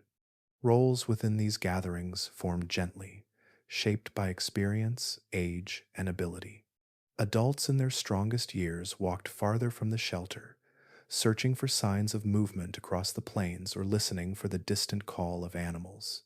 Those with sharp eyes or steady hands focused on preparing tools and maintaining equipment. Children helped in small ways, carrying hides or gathering branches for sleeping platforms. Their contributions grew gradually as they watched and learned, guided by patient instruction rather than strict expectation. Elders held a different kind of importance. Even when their bodies could no longer move across long distances or endure the weight of heavy tasks, they carried knowledge shaped by countless seasons. They remembered the pathways herds followed during difficult winters. They knew which hollows collected warmth at midday or which springs continued to flow beneath the ice. Their wisdom helped the group avoid danger, choose safer shelters, and read the subtle signs of the land. This guidance flowed naturally from one generation to the next, forming an unbroken chain of insight shaped by time. Archaeological evidence reveals that elders lived long enough to pass down these teachings. Some skeletal remains show signs of wear and illness that would have prevented individuals from hunting or gathering, yet these people survived for years beyond their injuries. Their lives continued because others tended to them, offering food, warmth, and companionship. In the harsh conditions of the Ice Age, such survival could only happen through collective effort. The same pattern appears in the bones of the injured. Some Neanderthals suffered fractures in their arms, legs, or ribs, injuries consistent with falls during hunts or sudden impacts from large animals. Yet many of these injuries healed. Bones realigned over time, forming smooth arcs where breaks once divided them. A healing process of this kind required long periods of rest and limited mobility. The group must have supported these individuals, carrying their share of the load and ensuring they remained fed and protected until strength returned. It is a quiet but powerful form of cooperation, one that speaks to the depth of their social bonds. Within shelters, this care unfolded in small, steady gestures. Someone placed a hide around a recovering elder. Someone else prepared food in smaller pieces. Others arranged sleeping areas so the injured could lie comfortably without feeling the cold press too sharply against tender bones. These acts, repeated through countless winters, shaped the rhythm of life within the group. They reflected an understanding that the survival of one contributed to the survival of all. Children grew within this atmosphere of shared responsibility. They watched how adults responded to hardship, how decisions were made with attention to the needs of the entire group. They learned that cooperation was not an abstract idea but a lived experience, present in the way people gathered around a fire, shared a portion of marrow, or adjusted a sleeping platform so everyone could rest without the cold creeping in. These lessons became part of their worldview, carried forward as they matured into adults who contributed their own knowledge and strength. The landscapes they inhabited reinforced these connections. Long journeys across snow-covered valleys encouraged movement as a unit. Storms required coordinated action, with some members securing hides while others checked the stability of the shelter. The simple task of melting snow or gathering water became easier when done together. Even moments of quiet, when the sky settled into twilight and the land grew still, were shaped by the presence of others. Breath mingled in the cold air, bodies rested in shared warmth. Stories, gestures, and memories softened the shadows of winter.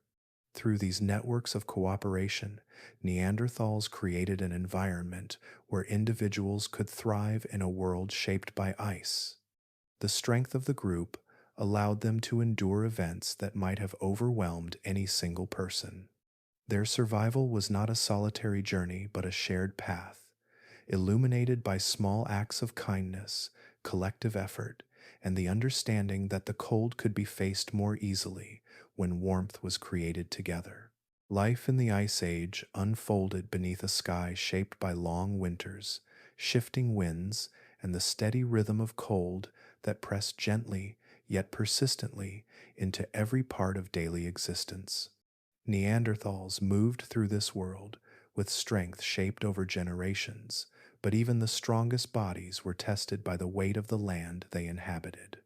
Their bones, uncovered thousands of years later, carry stories written in mineral and marrow. These stories reveal struggles, recoveries, and the quiet efforts of groups who learn to endure harsh conditions not through isolation, but through shared resilience. Healed fractures appear again and again in the remains of Neanderthals. Arms, legs, ribs, and even skulls show signs of breaks that mended long after the initial injury. The smooth arcs of repaired bone speak of survival through periods when movement must have been painful or limited. A broken leg, for instance, requires weeks of rest before it can bear weight again. In the deep cold of the Pleistocene, such an injury could have been fatal without the steady support of others. Yet many Neanderthals survived these challenges, their bones knitting back together while their groups continued to hunt, gather, and maintain shelter around them. Some fractures reveal patterns linked to close contact with large animals. A heavy blow from a mammoth's leg, a sudden impact during a hunt, or a fall on icy ground could create damage that lingered long after the moment of injury. The fact that these individuals healed suggests that those around them offered food, warmth, and protection through periods when they could not contribute fully. This form of care, expressed quietly through action rather than words, shows how deeply cooperation shaped Neanderthal life. Other bones reveal a different kind of hardship, one tied not to sudden injury but to the steady pressure of cold. The bodies of Neanderthals carried the marks of living in an environment where winter brushed against skin for most of the year. Their shins and forearms sometimes show lines or thickened areas where decades of strain and cold shaped the growth of bone. These marks reflect the demands placed on their bodies as they traveled across uneven ground covered in snow or ice. Each shift in temperature, each long walk in frigid conditions, left a subtle imprint that accumulated over time. In some individuals, microscopic examination reveals signs of cold related stress. The constant contraction of blood vessels in freezing temperatures can restrict the flow of nutrients to the extremities. Over years of exposure, this can influence the growth and density of bone, leaving faint signatures that allow scientists to glimpse the daily challenges these people faced. Their bodies adapted as best they could, yet the environment pressed back with a quiet firmness that shaped the arc of their lives. Frostbite, too, left its quiet traces. Though soft tissue does not survive the passage of time, patterns in bone offer gentle hints of its presence. In some remains, the ends of fingers and toes appear slightly changed, their surfaces carrying signs that blood flow may have been interrupted repeatedly during periods of intense cold. Frostbite does not always remove flesh. Sometimes it leaves patches of numbness or areas where circulation weakens. Individuals who lived with these effects would have needed extra warmth and care during the coldest nights. The presence of frostbite suggests moments when even wrapped hides and shared heat were not always enough. Perhaps a person spent too long tracking an animal across open ice, or worked with bare hands to shape a tool when the cold pressed too sharply. These small hardships, accumulated through years of living in such an unforgiving climate, reveal the constant balancing act between endurance and vulnerability. Within shelters, the group likely acted to prevent these cold related injuries from worsening. A person showing signs of frostbite might have been placed near the warmest part of the sleeping cluster. Additional hides could be wrapped around their limbs. Tasks requiring long exposure to icy wind may have been passed to someone with fewer injuries. Even without spoken language as we understand it today, gestures and shared understanding guided these moments of care. For those recovering from fractures, the support was even more visible. Someone with an injured leg may have remained in the shelter while others brought food or water. Children may have sat beside them, offering company or small tasks that kept their hands busy. Elders might have shared knowledge about healing, passing down remedies or gentle movements that eased pain. Little by little, the injured person regained strength, rejoining the daily rhythms of the group when the body allowed. The land itself witnessed these cycles of struggle and recovery. Snow fell outside the shelter while broken bones realigned beneath layers of fur. Streams whispered through valleys where individuals once limped along slow paths, leaning on companions for support. Caverns where fires glowed softly at night witnessed moments of both difficulty and resilience. Through these shared efforts, Neanderthals continued forward, season after season, shaping a way of life that depended not only on physical strength, but on steady and compassionate cooperation. In this frozen world, hardship touched every person, yet the traces left in bone reveal something deeper than struggle. They tell of a people who refused to leave the injured behind, who made space for the weak, who understood that survival depended on the warmth created not only by fire, but by one another. As the Ice Age deepened over thousands of years, the rhythm of winter grew heavier across the continents.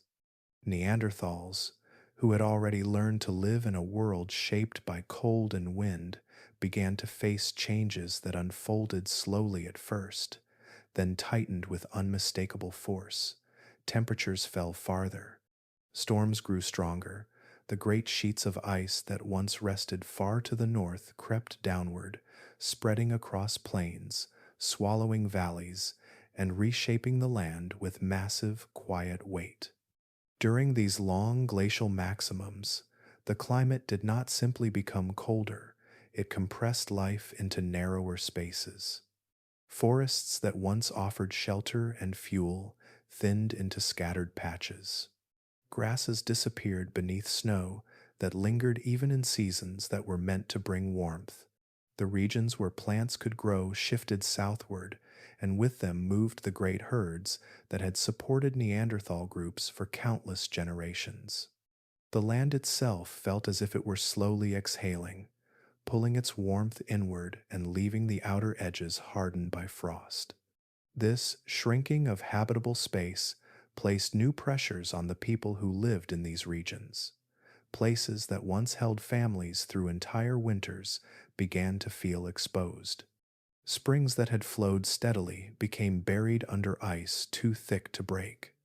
Shelters that once faced soft southern light now opened onto winds that scraped across the land with relentless force. Gradually, the groups who lived near the edges of the expanding ice sheets began to move. Their migrations were not hurried or chaotic. They unfolded with the same quiet observation that shaped every part of their lives. They watched how the herds shifted. They listened to the distant groan of glaciers inching across stone. They followed signs written into the landscape, choosing paths that offered the greatest chances of warmth and food. These southward journeys varied from place to place. Some groups traveled only short distances, seeking valleys that still held pockets of plant life and running water. Others moved through forests that had grown narrower over time, stepping carefully along routes that elders remembered from earlier winters. Across the wider continent, many groups slowly descended toward the warmer regions of Europe and Western Asia. Their steps traced long arcs through time, shaped not by a single event but by centuries of gradual transformation. During the peak of these glacial expansions, ice sheets reached astonishingly far. In some periods, they pressed southward until they nearly touched the Mediterranean regions, stopping only when the climate grew mild enough to halt their advance. These vast walls of ice towered above the land, their surfaces shining with pale light as winds swept across them. They carved ridges and smoothed valleys with their weight, leaving behind landscapes that would later reveal their presence through quiet geological clues. For the people living nearby, these sheets were more than distant features. They influenced the air itself. Cold poured from their surfaces like water from a spring, flowing across open plains and filtering into every hollow. Even places far from the glaciers felt their reach. The wind carried fine ice crystals that glimmered in the air long after sunset. Nights grew longer, and the faint sunlight of winter struggled to warm the ground. Despite these challenges, Neanderthals adapted with the same resilience that had shaped their lives for hundreds of thousands of years. They shifted their shelters to new positions, choosing caves or overhangs that provided stronger barriers against the wind. They followed herds into regions where grass still grew beneath shallow snow. They adjusted their hunting strategies to match the behavior of animals that now traveled longer distances in search of food. Every movement became part of a larger rhythm, a slow dance between people and the changing land. Along the way, the structure of daily life changed as well.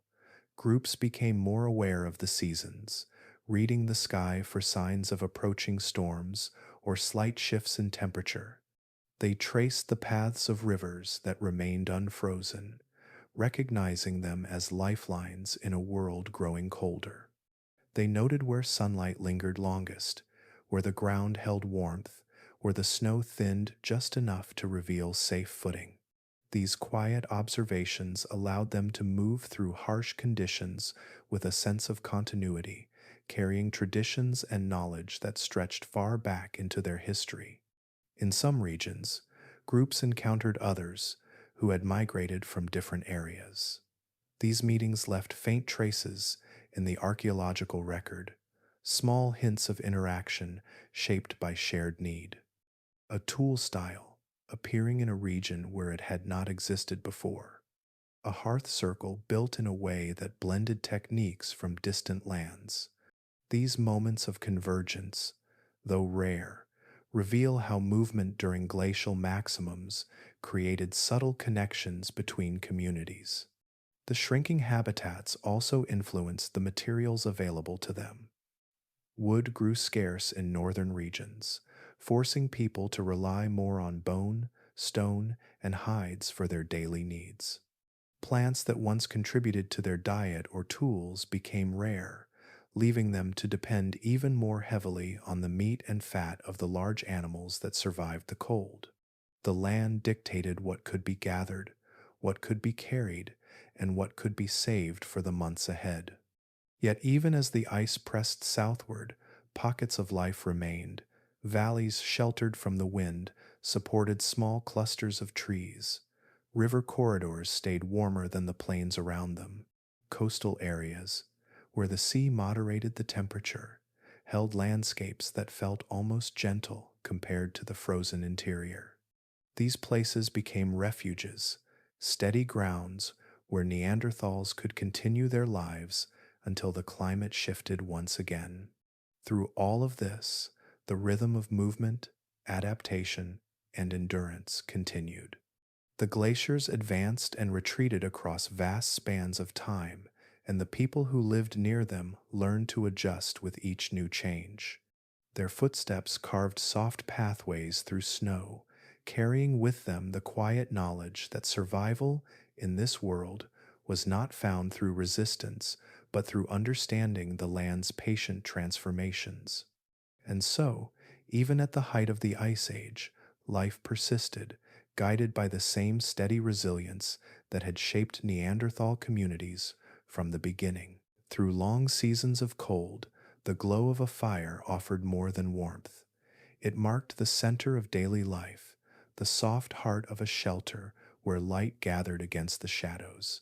Yet Neanderthals lived in a world where fire could never be taken for granted. A gust of wind, a sudden snowfall, a poorly tended ember, or a patch of damp wood could extinguish the fragile flame that sustained them.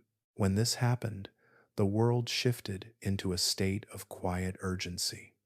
The cold pressed closer. Breath thickened in the air.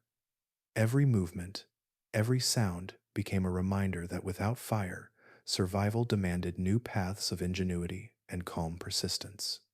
The first instinct was often to search for flame already alive in the world. The Ice Age held landscapes of great contrast.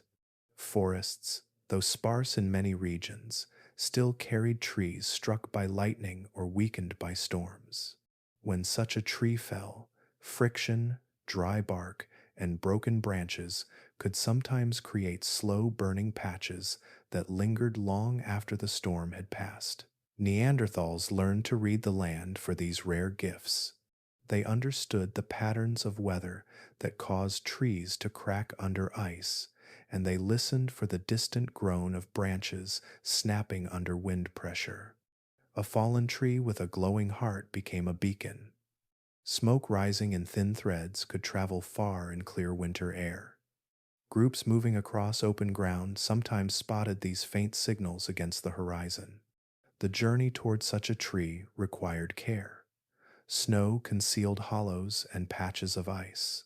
The cold drained energy with each long step, but the chance of rekindling fire made the effort worthwhile. When they reached the fallen trunk, they would gather embers still glowing within the wood, lifting them gently with stones or thick pieces of bark to avoid burning their hands. These glowing fragments, carried back toward the shelter, became precious points of warmth that could be coaxed into flame. At times, the land offered no such natural fire. In these moments, Neanderthals relied on the embers they carried from earlier days. Embers preserved heat long after flames died, their deep glow protected beneath layers of ash. To transport them across the landscape without exposing them to wind, people used curved pieces of bark shaped like shallow bowls. The bark insulated the heat and shielded the ember from moisture. Sometimes stones were used for this purpose, chosen for their ability to hold warmth without cracking. The ember rested inside a small hollow, cushioned by ash or dried grass that slowed its cooling. These containers became quiet companions on journeys. Members of the group carried them carefully, shifting their steps to keep the ember steady. Smoke sometimes rose in thin curls as they walked, leaving a faint trail that drifted away in the cold air. When they reached a safe place, they placed the ember gently on the ground, adding dry grass, twigs, or slivers of wood until a new flame flickered back to life. The moment the fire caught, bodies leaned closer, drawing in the warmth with relief that was felt in breath and bone. There were times, however, when even these embers grew too weak, or when storms forced groups to move quickly without enough time to preserve a glowing fragment. In such moments, the absence of fire became a shared challenge. People wrapped themselves in additional hides, drawing close to one another to protect the most vulnerable from the cold. They conserved energy, slowed their movements, and focused on reaching a place where warmth might be found again. Sometimes, the solution lay not in the landscape, but in the presence of others. Neanderthal groups, though spread across vast regions, were not entirely isolated. Trails formed along migration routes where animals passed each season. These same paths guided people toward distant groups whose shelters rested in valleys, near springs, or within the protection of cliffs. Approaching another group required caution. Each community had its own rhythms and spaces, yet fire, in its quiet universality, created moments of cooperation. Evidence from archaeological sites hints at the possibility of fire sharing between groups. When flames failed, people may have traveled across the snow, following footprints or smoke rising from a neighboring shelter. Approaching slowly, offering gestures of peace, they could request a small portion of flame. An ember placed carefully into a container, handed from one group to another, became a bridge between communities living within the same vast winter. Such exchanges suggest a form of interaction shaped not by conflict, but by the shared understanding that in a frozen world, warmth was life. During these journeys for fire, Neanderthals relied on the knowledge carried through generations. Elders remembered where lightning had struck in earlier seasons. Hunters recognized the trees most likely to fall under the weight of ice. Others sensed how wind patterns guided smoke across the land. This collective wisdom guided their steps, turning a moment of crisis into a moment of resilience. Within the shelter, once fire returned, its glow settled into the stone walls with renewed significance. Shadows softened, hides warmed. Children curled closer to the flame, watching its flicker with quiet fascination. Adults fed it with careful hands, adding wood slowly so it would grow steady and strong. The danger passed not with celebration, but with a gentle return to routine, as if warmth had been an old friend returning after a brief absence. The story of Neanderthals and fire is one of subtle resourcefulness. They did not always create fire on command, yet they learned to read the landscape for its sparks, to protect the embers they carried, and to seek help when the world grew too cold. Each strategy, shaped by patience and deep observation, reveals a calm resilience that carried them across the long winters of the Ice Age, one quiet flame at a time. In the deep cold of the Ice Age, warmth did not come only from the glow of fire or the sheltering embrace of caves. It also came from within. Neanderthals lived in a world where the body itself became a steady source of heat, shaped by the food they gathered and the rhythms of their metabolism. Their survival depended on a quiet partnership with the land's great animals, whose meat and fat offered fuel powerful enough to warm the body from the inside, even when the air outside settled far below freezing. The landscapes they moved through stretched wide and open, shaped by snow and wind. Trees were sparse in many regions, and plant food was often limited by long winters that lasted far beyond modern imagination. Seeds and roots appeared briefly in warmer seasons, but these small offerings could not sustain a population that needed constant energy to walk through snow, hunt heavy animals, repair shelters, and endure the cold. Instead, Neanderthals turned to the large creatures that roamed the plains and valleys. Mammoths, woolly rhinoceroses, bison, and deer carried within their bodies the dense calories that humans in this world needed most. Meat alone provided strength, but fat provided warmth. Thick layers beneath the hides of these animals offered concentrated energy that burned slowly within the body. When eaten in combination with muscle and organ meat, the fat allowed Neanderthals to produce heat long after the meal was finished. This process, which scientists describe as thermogenesis, transformed the calories into internal warmth. It created a steady internal fire that supported muscles, protected vital organs, and helped the body resist freezing temperatures that could otherwise overwhelm even the most well-prepared group. The evidence of this diet remains preserved in bone chemistry. When scientists examine the stable isotopes within Neanderthal remains, they find patterns that reveal a strong reliance on animal protein. These signatures resemble those found in top predators, animals that fed at the highest levels of the food chain. This positioning was not the result of a single meal, but of a lifestyle built around consistent hunting and scavenging of large animals. The land did not always offer easy food, so Neanderthals learned to focus on the creatures that provided the most energy for their effort. The richness of these meals supported lives filled with physical activity. Walking across uneven ground covered in snow required strength and balance. Carrying tools, hides, or firewood demanded endurance. These tasks could not be met with a diet based on plants alone, especially in winter. The bodies of Neanderthals responded to their environment by developing dense muscles and strong bones. Yet these features needed fuel. The fat from megafauna became the quiet foundation that allowed their bodies to maintain heat even during long nights when fire dimmed to a faint glow. Modern Arctic populations offer a helpful glimpse into how this diet supported warmth. Peoples living in cold regions today often rely on high-fat and high-protein foods from marine mammals and other animals, creating internal heat that supports life in freezing temperatures. Their bodies show adaptations that allow them to burn these fuels efficiently. Although separated by vast stretches of time, Neanderthals faced similar environmental pressures.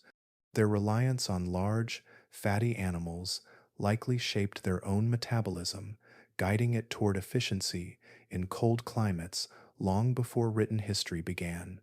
Organ meats played a role as well, providing nutrients difficult to obtain elsewhere. The liver offered essential vitamins, the heart supported iron levels, the marrow deep within bones provided fat and minerals. Each part of the animal served a purpose, and nothing was wasted. In a world where food was never guaranteed, these resources supported the entire group. Adults needed the energy to hunt again the next day. Children needed calories to grow strong in a land shaped by frost. Elders needed warmth to endure the cold seasons. Together, these needs formed a circle that returned again and again to the megafauna of the Ice Age. These large animals were not simply food sources. They shaped the rhythm of life itself. Their movements across the plains dictated where Neanderthal groups could travel. Their migrations guided families from one valley to the next, following patterns remembered across generations. When a herd passed through a region, it brought the promise of warmth and nourishment that could sustain a group for many days. When herds moved away, people followed patiently, keeping careful track of tracks and signs in the snow. The importance of these animals becomes even clearer when one considers the coldest periods of the Ice Age. During glacial maximums, when plant life became scarce and the landscape grew colder than ever, megafauna offered the only reliable source of calories powerful enough to sustain human life. Their fat helped Neanderthals resist frostbite. Their protein supported muscle repair after long hunts. Their organs helped maintain health when other foods were impossible to find. Without these animals, warmth from metabolism alone would not have been enough. Hunting such creatures demanded skill, planning, and cooperation, yet the reward was immense. A single mammoth or bison could support a group through many cold days, providing both immediate meals and stores of fat that could be preserved for later use. The bones themselves, once freed of marrow, could be cracked further for tools or fuel. Nothing was lost. Everything contributed to the cycle of warmth and life. In this way, the connection between Neanderthals and megafauna was as intimate as any relationship between people and landscape. It shaped their bodies, their movements, and their survival strategies. The warmth that flickered in their shelters came not only from fire, but from the deep, sustaining heat generated within, drawn from the life that moved across the snowy plains. This internal fire, powered by the food the land offered, became a steady companion through the winters that shaped their world. Across the wide and frozen landscapes of the Ice Age, every journey carried its own quiet calculations. Neanderthals did not walk upon gentle paths. They moved through shifting snow, across frozen rivers, along ridges where the wind whispered warnings, and through valleys shared with powerful predators. Each step held awareness. Each breath carried lessons shaped by countless winters. Their survival depended not only on strength and warmth, but on an intimate understanding of the land's changing surface, the behavior of nearby animals, and the patterns woven through the turning of seasons. Snow blanketed much of their world for long stretches of the year. It covered the land in layers that concealed as much as they revealed. Neanderthals learned to read these layers with sensitivity born from experience.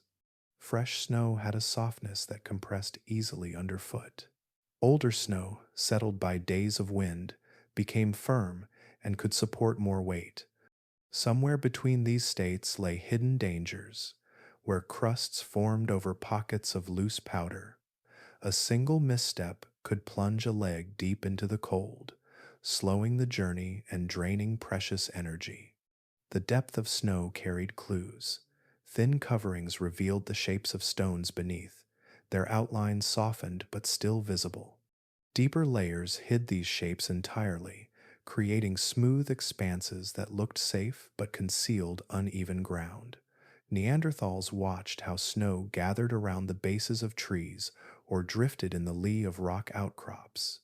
They learned which hollows trapped too much snow for safe passage and which ridges offered firmer footing. Even the patterns left by wind across the surface, delicate ripples and shifting waves, revealed where the ground below dropped or rose. Ice presented its own challenges. Frozen rivers and lakes acted as pathways during winter, opening routes that would be impassable in warmer seasons. But these pathways held risk. Neanderthals learned to test the thickness of ice by observing its color and texture. Clear, dark ice often meant strong support, while pale or cloudy ice signaled weakness. Cracks spoke messages across the surface, faint lines that revealed where the ice had shifted or stretched. A careful hunter could kneel beside a frozen river and listen for the low groan that warned of instability. Their movements across ice were slow and deliberate, feet spread slightly for balance, weight distributed in gentle shifts. At times, they carried long branches to help distribute pressure or to test the ground ahead. When ice proved too thin, they chose alternate paths, even if these paths added distance to their journey. The cost of caution was small compared to the danger of breaking through into frigid water. Predators shared these same landscapes, moving with grace and confidence across the snow. Wolves traveled in groups, their tracks forming long chains that stretched across valleys. Lions, larger than any surviving today, roamed the plains with silent power. Hyenas, strong and fearless, patrolled the edges of herds and the remains of abandoned kills. Neanderthals lived beside these animals, not as helpless prey, but as careful neighbors who understood the boundaries needed for coexistence. Avoiding predators required more than vigilance, it required knowledge of their habits. Neanderthals learned to recognize fresh tracks, noticing how edges softened as snow drifted across them. They could tell whether a predator had passed recently or if the trail belonged to an earlier hour. Scents carried by the wind offered hints as well. A faint musk drifting from the north might signal a lion resting in a sheltered hollow. A soft, rhythmic echo of calls at dusk could reveal the presence of wolves gathering for a nighttime hunt. At times, Neanderthals altered their routes to avoid areas where predators gathered. They skirted valleys known for frequent ambushes. They waited for dawn before crossing open plains where nighttime hunters held advantage. When predators approached too closely, Neanderthal groups tightened their formation, placing children and elders at the center, while adults carried tools ready to defend if needed.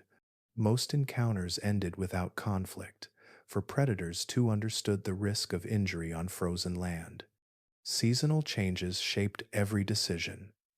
In winter, when food grew scarce, predators moved more boldly across the land, following the scent of herds or searching for remains left behind by storms. Neanderthals responded with greater caution, staying close to shelters during the darkest months or traveling in larger groups.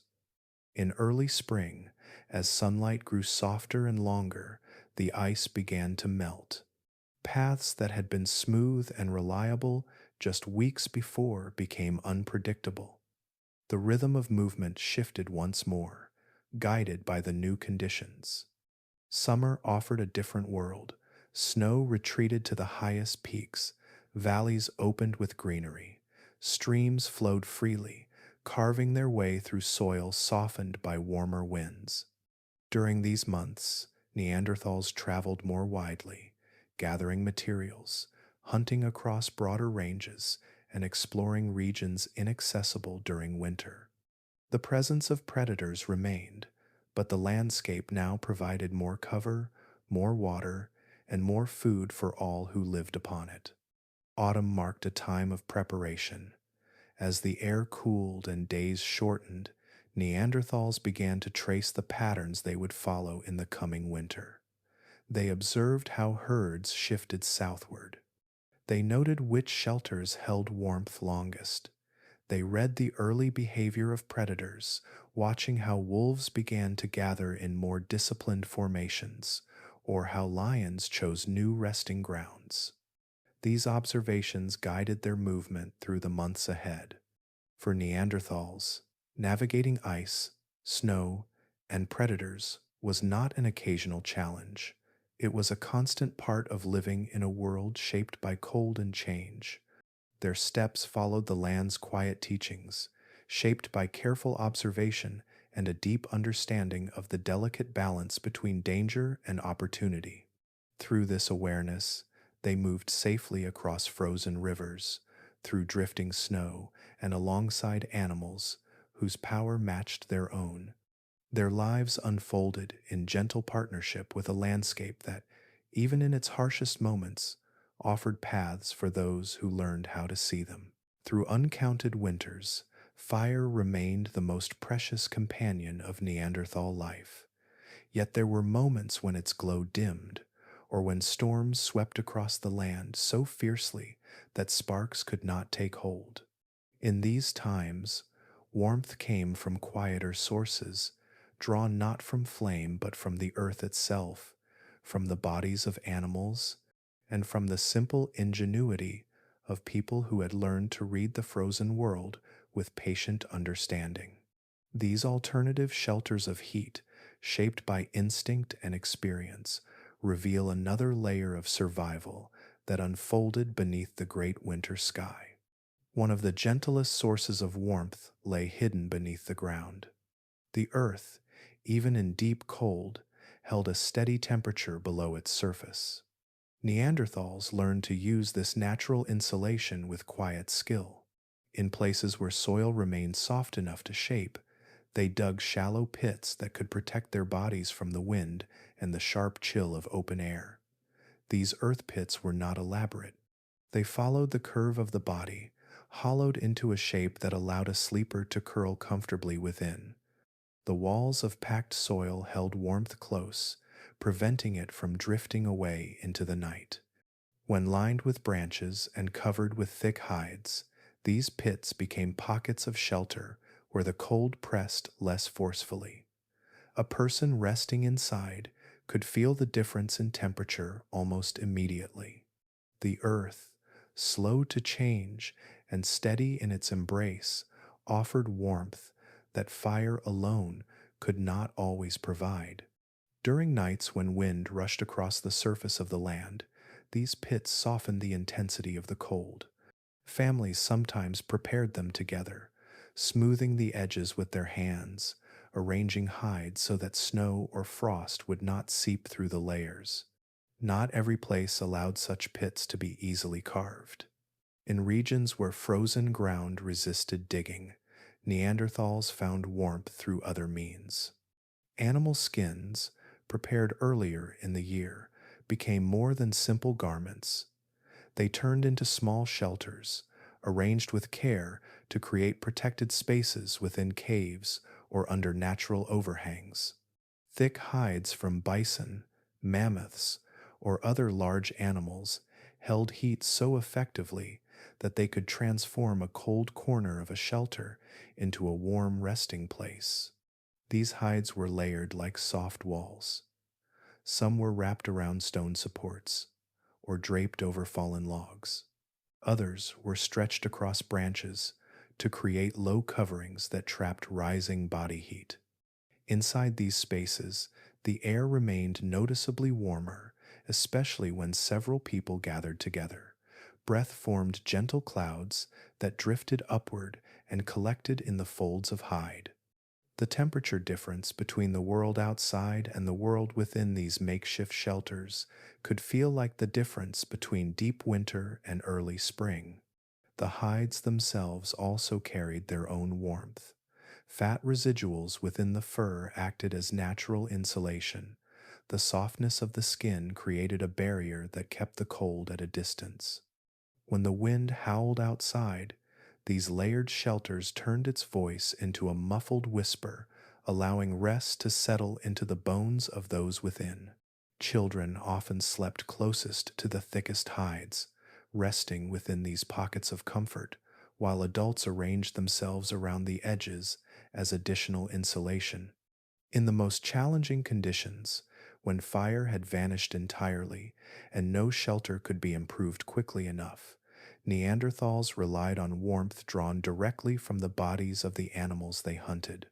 Large carcasses, especially from mammoths or bison, generated heat long after life had left them.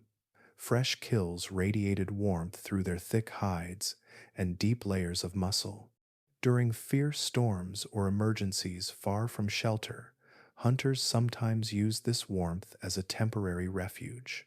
A large animal, newly fallen, could become an unexpected source of survival. Resting beside a carcass provided heat that seeped slowly into the cold air. In extreme cases, hides could be pulled back to expose deeper layers that retained warmth longer. People rested near these areas, absorbing heat while the storm passed or until they could move safely again. Archaeological findings, such as unusual cut marks found far from settled sites, suggest that Neanderthals sometimes processed animals in ways that prioritized warmth as much as food. Certain patterns hint at the possibility that parts of the carcass were open not only for nourishment, but to access heat trapped within the body. These moments reveal a relationship with the natural world that was both practical and quietly intimate. Neanderthals understood that life and heat were intertwined, that the energy sustaining one creature could offer shelter to another. The great animals of the Ice Age shaped the land with their movement and shaped human survival with their presence, even in moments after their breath had faded.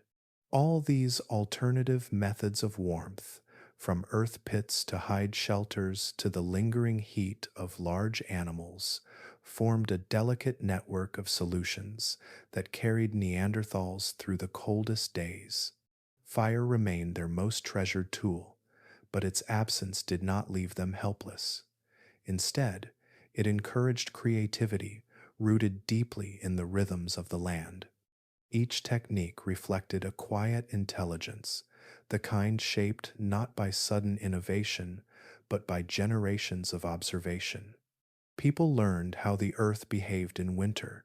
They learned how hides softened the wind, how bodies shared heat, and how the warmth of an animal lingered long enough to save lives.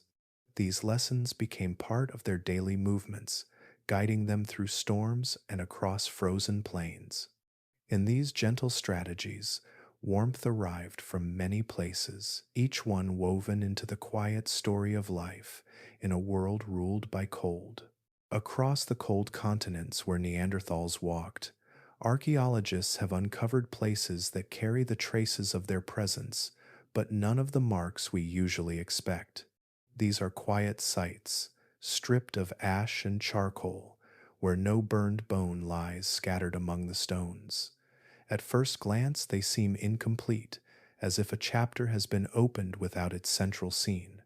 Yet these fireless places offer insight into moments when warmth was not found in flame, but in endurance, timing, and careful use of the land itself. Some of these sites sit along old river terraces where the earth once softened in spring. Others lie within shallow rock shelters that face the pale winter sun. In each one, the signs of occupation remain. Stone flakes lie where hands once shaped them. Animal bones show cut marks left by tools. Footprints pressed long ago into soft soil have hardened into faint outlines beneath layers of sediment. The people who passed through these places worked, rested, or prepared food, but the absence of fire tells another part of the story. In most Neanderthal settlements, hearths were common. Charcoal stains darkened the soil, and cracked stones circled the places where flames once danced. Burned bone revealed meals, shared in snow-filled valleys. Those hearths help researchers understand how long a group stayed, how often they returned, and what resources they relied upon. But at these unusual fireless sites, the earth carries no trace of heat. It holds only the memory of movement, of hands shaping tools, of brief pauses in a long journey. One explanation lies in the seasons themselves. Across the Ice Age, the rhythm of the year decided everything. Winters stretched far longer than they do today, and summers arrived in short, cool waves. When the cold loosened its grip, even slightly, the land changed. Snow retreated from the valleys. Streams flowed freely for a few precious weeks. Groups traveling across these landscapes might have stopped in certain places only for a short while, long enough to repair tools or prepare food already hunted elsewhere. In these seasons, fire may not have been necessary. Some researchers suggest that these fireless sites reflect warm months when the air softened and daylight lingered. During these periods, people could work outdoors without the risk of freezing. They could rely on the sun to warm stones and soil. They could rest without needing a glowing hearth to guard them from the cold. Small tasks took center stage, like reshaping a dull scraper or organizing supplies before moving on to the next hunting ground. The land itself offered enough comfort to make fire optional. Other possibilities point toward the nature of mobility during changing climates. When herds shifted their routes, Neanderthal groups followed them closely. These migrations often occurred quickly, tracing narrow paths between mountains, rivers, and glaciers. Stopping to build a fire might have slowed the group, exposed them to danger, or required materials they did not have time to gather. In these moments, movement was the shelter. The warmth came from continuous effort and the subtle insulation of thick clothing and shared body heat. There were also conditions when fire would not take easily. Damp wood, rain carried by sudden coastal storms, or high winds moving across open plains could make sparks vanish the moment they appeared. Without reliable fire-making abilities, groups might have chosen to continue traveling rather than wait for drier conditions. Sites with no hearths could mark these transitional pauses, moments when people stopped long enough to leave traces of activity, but not long enough to settle into the glow of a flame. What makes these sites especially intriguing is how they reveal a form of resilience not tied to fire at all. They show that warmth was found through movement, timing, and deep familiarity with the land. They also suggest a flexible way of living shaped by observation. Neanderthals understood the patterns of weather with remarkable clarity. They recognized when the sun warmed a cliff face, when a valley sheltered them from wind, and when the season allowed short journeys without the need for flame. Excavations reveal that some fireless sites sit in places where natural warmth gathered quietly. Stones that absorbed sunlight through the day released it slowly into the evening. Sheltered hollows blocked icy gusts. Riverbanks held pockets of air that stayed milder than the surrounding plains. These microclimates offered enough comfort for brief occupations, letting groups rest, work, or wait without relying on fire. In a few cases, the absence of fire might reflect cultural choices during certain activities. When preparing hides or shaping delicate tools, smoke and ash could interfere with vision or stain materials unintentionally. Working without fire nearby may have allowed finer control. These small traces paint a picture of people who made decisions based not only on survival but on craftsmanship. Each fireless site adds a new layer to the understanding of Neanderthal life. They show that survival did not follow a single pattern. Warmth came from many sources and strategies. Fire remained essential for long nights and harsh storms, yet its absence did not halt the rhythm of life. Instead, it offered glimpses into moments when cold was held at a distance through skill, timing, and an unspoken communion with the world around them. These quiet places, marked only by tools and footprints, breathe softly through time. They remind us that even in an age shaped by winter, there were brief pauses where the land itself held enough warmth to sustain the people passing through. As the long ice age unfolded across Europe and Western Asia, the land seldom offered comfort. Cold winds moved unhindered across the open plains. Forests retreated. Snow thickened over many regions until the world seemed carved from frost. Yet even in this vast chill, certain pockets of the landscape softened the edges of winter. These gentle places, shaped by water and stone, became quiet refuges where Neanderthal groups found both shelter and life. Along coastlines and river valleys, the cold loosened its grip just enough for survival to take a deeper breath. Here, the air held a little more moisture, the wind lost some of its sharpness, and temperatures rose ever so slightly. These changes were small, but in a world where a few degrees meant survival or danger, such places carried immense importance. Coastlines in the Ice Age did not resemble the shorelines we know today. Much of the ocean's water was locked in great sheets of ice, lowering sea levels and pulling the shore far outward. Where water once reached cliffs, it now exposed wide platforms of land.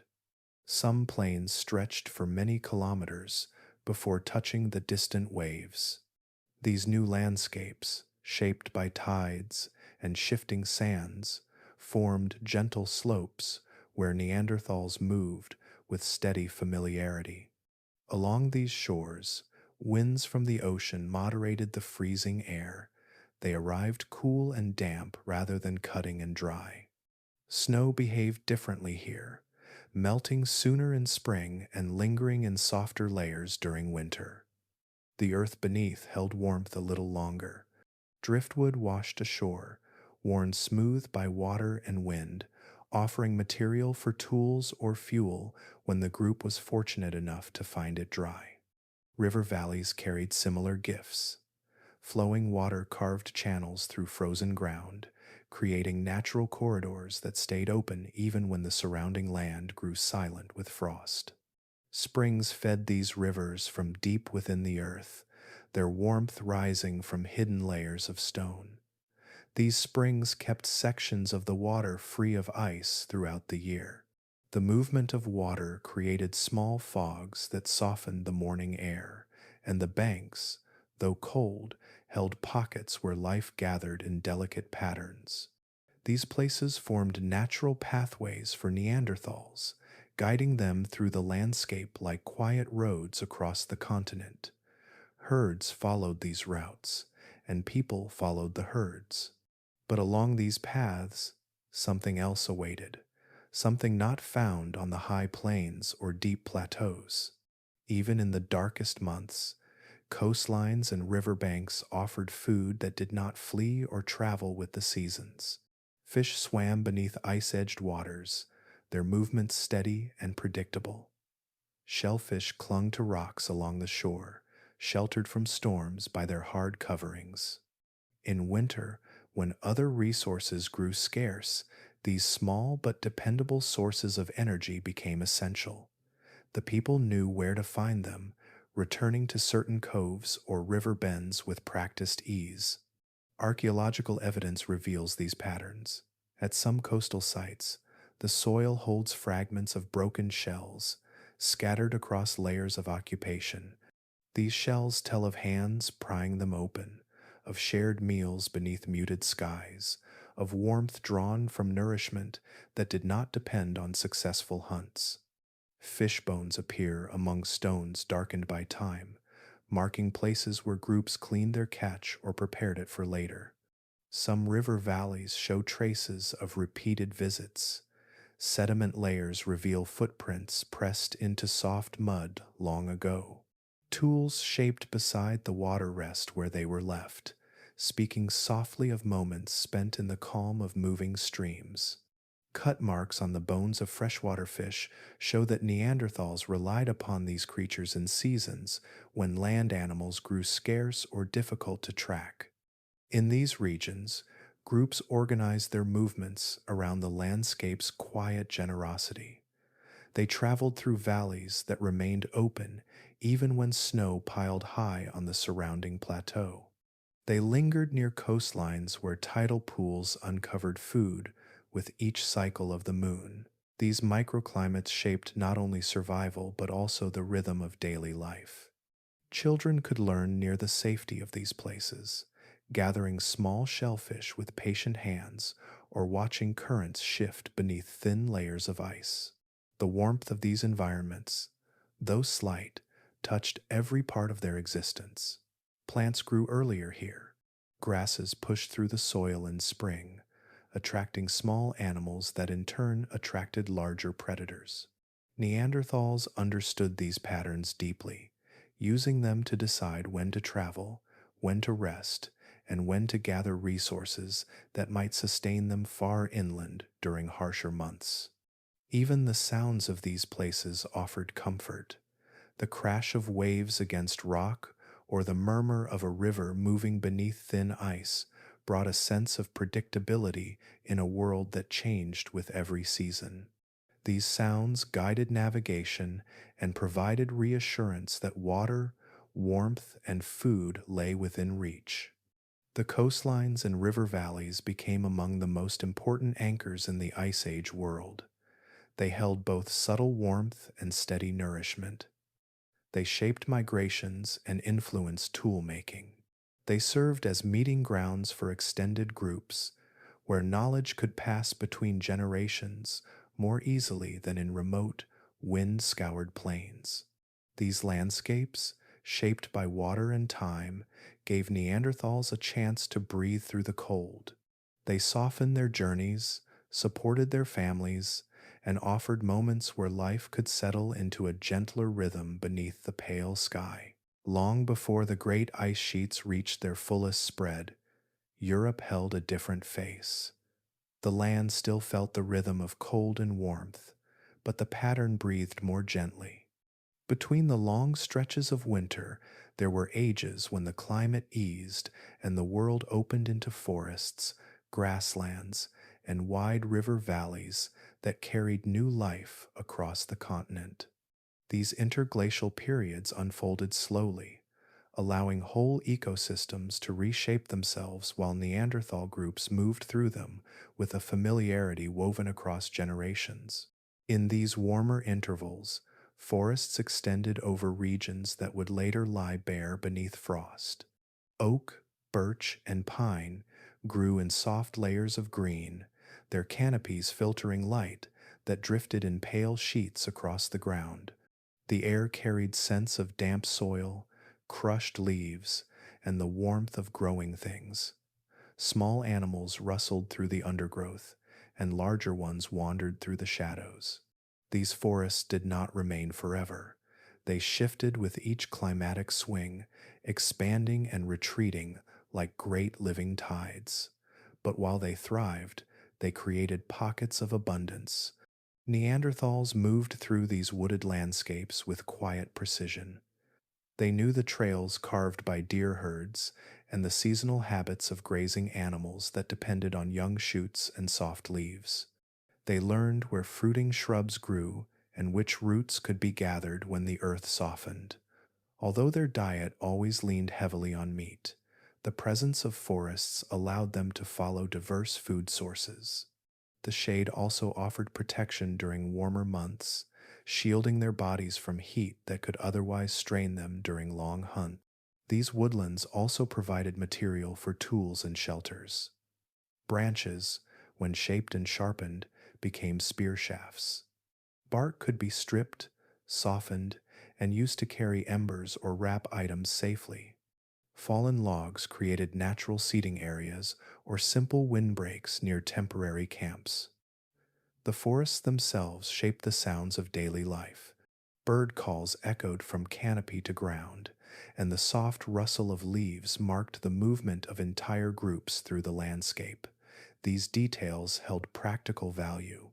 Listening carefully allowed hunters to sense the presence of prey even when visibility was low. Yet abundance came with a companion. As warmth settled in, food grew plentiful during certain months, but scarcity still awaited in winter.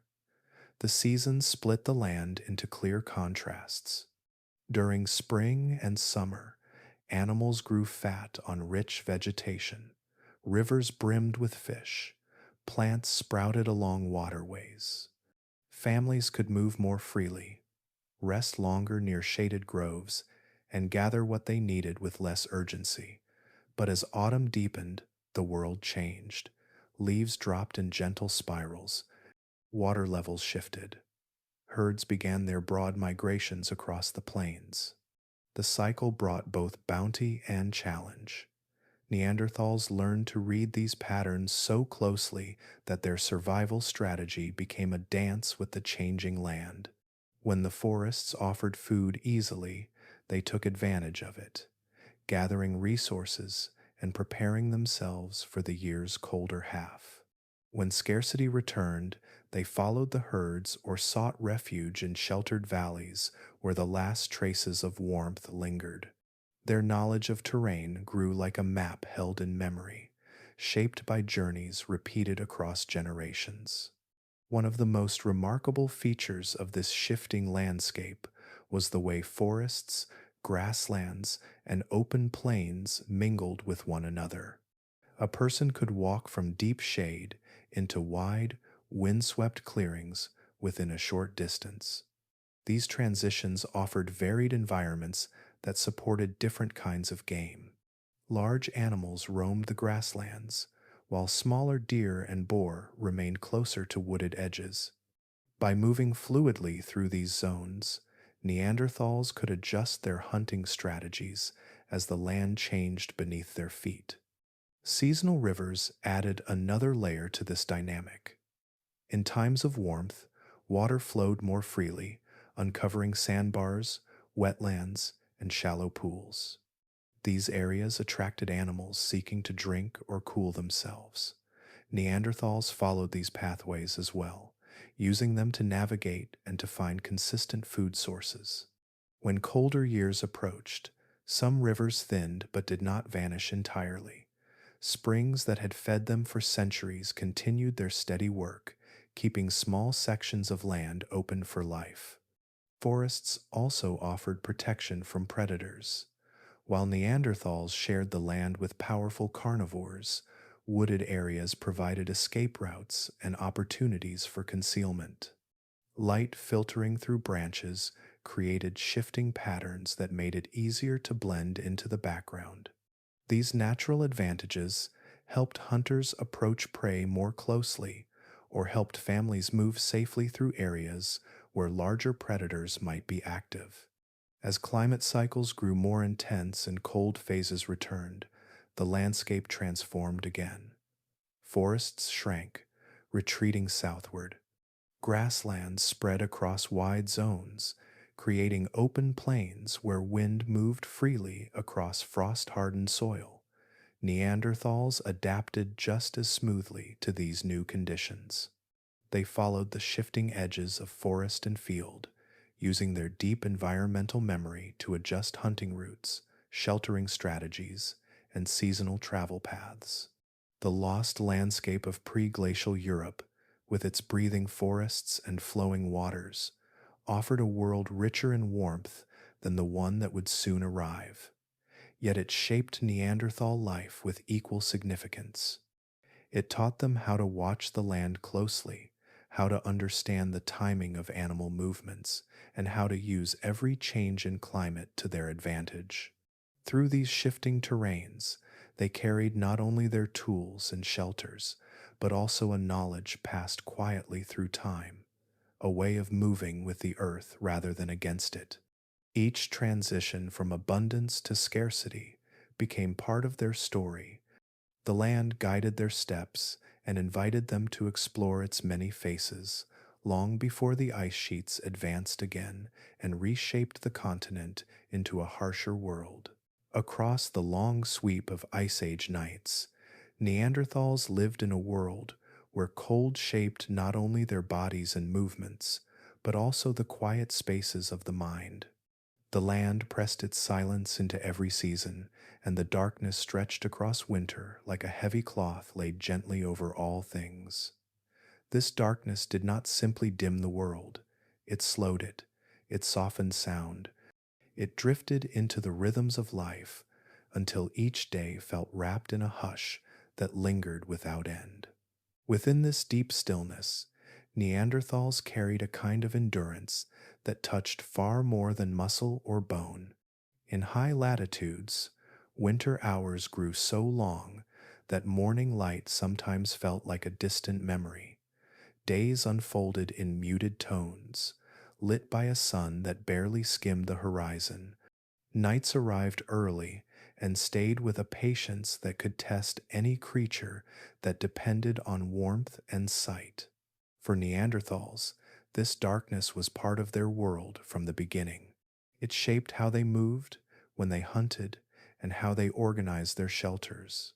It also shaped the inner landscapes they carried with them, the quiet resilience that guided them through years when storms swallowed entire valleys. The psychological weight of such winters settled slowly, like drifting snow. Each person learned to move within the dimness, trusting sound and familiarity more than sight. Settlements became small islands of steadiness. Within caves or sheltered hollows, light from a fire or glowing embers carved out small circles of comfort in a vast and frozen world. The faint glow cast shadows on stone walls that flickered and softened, offering a kind of companionship through the coldest months. These glimmers became anchors, marking the boundary between the outside chill and the inner quiet. Inside these spaces, time flowed differently.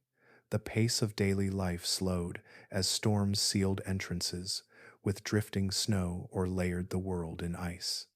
Families learned to settle into long stretches of waiting, conserving energy, tending tools, sharing food, and preserving warmth from both fire and one another. For days at a time, the outside world might remain unreachable, swallowed by wind that erased every track. In these moments, the mind turned inward. People listened to the crackle of fire, the sigh of sleeping companions, the distant groan of ice shifting across the land. Such conditions demanded a particular kind of emotional endurance. There were no written stories to guide them, no symbolic markings elaborate enough to speak across centuries. Yet the evidence left behind suggests a calm acceptance of the world's cycles. Cultural change moved slowly, shaped by deep knowledge rather than sudden innovation. Tools evolved at a gentle pace. Shelter strategies adapted gradually. The rhythm of life remained stable across vast stretches of time because the environment itself allowed little room for haste. This slow tempo did not signal a lack of creativity. It reflected a deep attunement to surroundings that changed only within narrow bounds. When a landscape remains constant for many generations, people learn to listen to its patterns with extraordinary sensitivity. Small shifts, such as an early thaw or a subtle change in the path of migrating animals, became meaningful. Survival depended on reading these signs with quiet accuracy. Such attention created a form of psychological grounding, a way of living in step with the land rather than pushing against it. The resilience of Neanderthals appears most clearly in the traces of care preserved in their bones and shelters. Injuries that would challenge even modern humans healed under the protection of their groups. Elders survived far beyond the age expected in such harsh environments, suggesting that companionship and support were woven into daily life. These examples reveal more than physical endurance. They show a steady emotional strength that flowed through communities, allowing individuals to rely on one another when conditions grew severe. The darkness and cold were not simply obstacles. They became elements of life that shaped traditions and quiet forms of practice. Families gathered close during long nights, sharing body heat and stories passed by voice alone. These stories, though lost to time, may have carried memories of hunts, migrations, or lessons about the land. They may have offered comfort during uncertain nights, helping younger members understand the seasons and the world beyond the shelter walls. Researchers studying patterns of occupation have found small hints of behaviors that speak to emotional resilience. Objects carried across long distances, pigments collected from specific places, and feathers gathered from birds all suggest a sensitivity to beauty or meaning beyond immediate survival. These faint traces whisper of minds that found ways to create significance, even in the heart of winter, shaping a relationship with the world that stretched beyond simple necessity. Neanderthals lived through countless winters that might have overwhelmed less steady spirits. The cold pressed into every part of their lives, yet their world did not collapse beneath it. Instead, their minds adapted with the same quiet strength found in their bodies.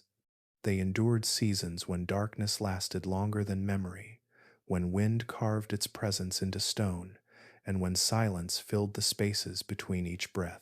The steady resilience they carried through these winters reveals a depth of understanding that reached far beyond physical survival. Across the wide reach of Neanderthal history, most traces of their lives are practical ones: tools chipped from stone, bones shaped by long journeys and hard winters, hearth circles where warmth once glowed in the heart of deep shelters. Yet scattered among these familiar signs are quieter marks, subtle hints that these people saw the world in ways that stretched beyond survival. These traces do not appear everywhere. They emerge like small lights in the dark, each one revealing a moment when thought reached past the needs of the day and into the realm of meaning, beauty, or ritual. One of the most enduring clues comes in the form of ochre. This soft mineral, rich in iron, forms pigments that range from deep red to soft yellow. In several places where Neanderthals lived, archaeologists have found pieces of ochre carried far from their original sources. The stones were ground or scraped, leaving powder that could be spread across skin or objects. The presence of this pigment suggests an intentional gathering of color in a world where most hues were muted by winter or softened by ice and snow. Ochre does not appear to have served a purely functional purpose for Neanderthals. It was not used as an adhesive or for tool making in the way later humans employed certain minerals.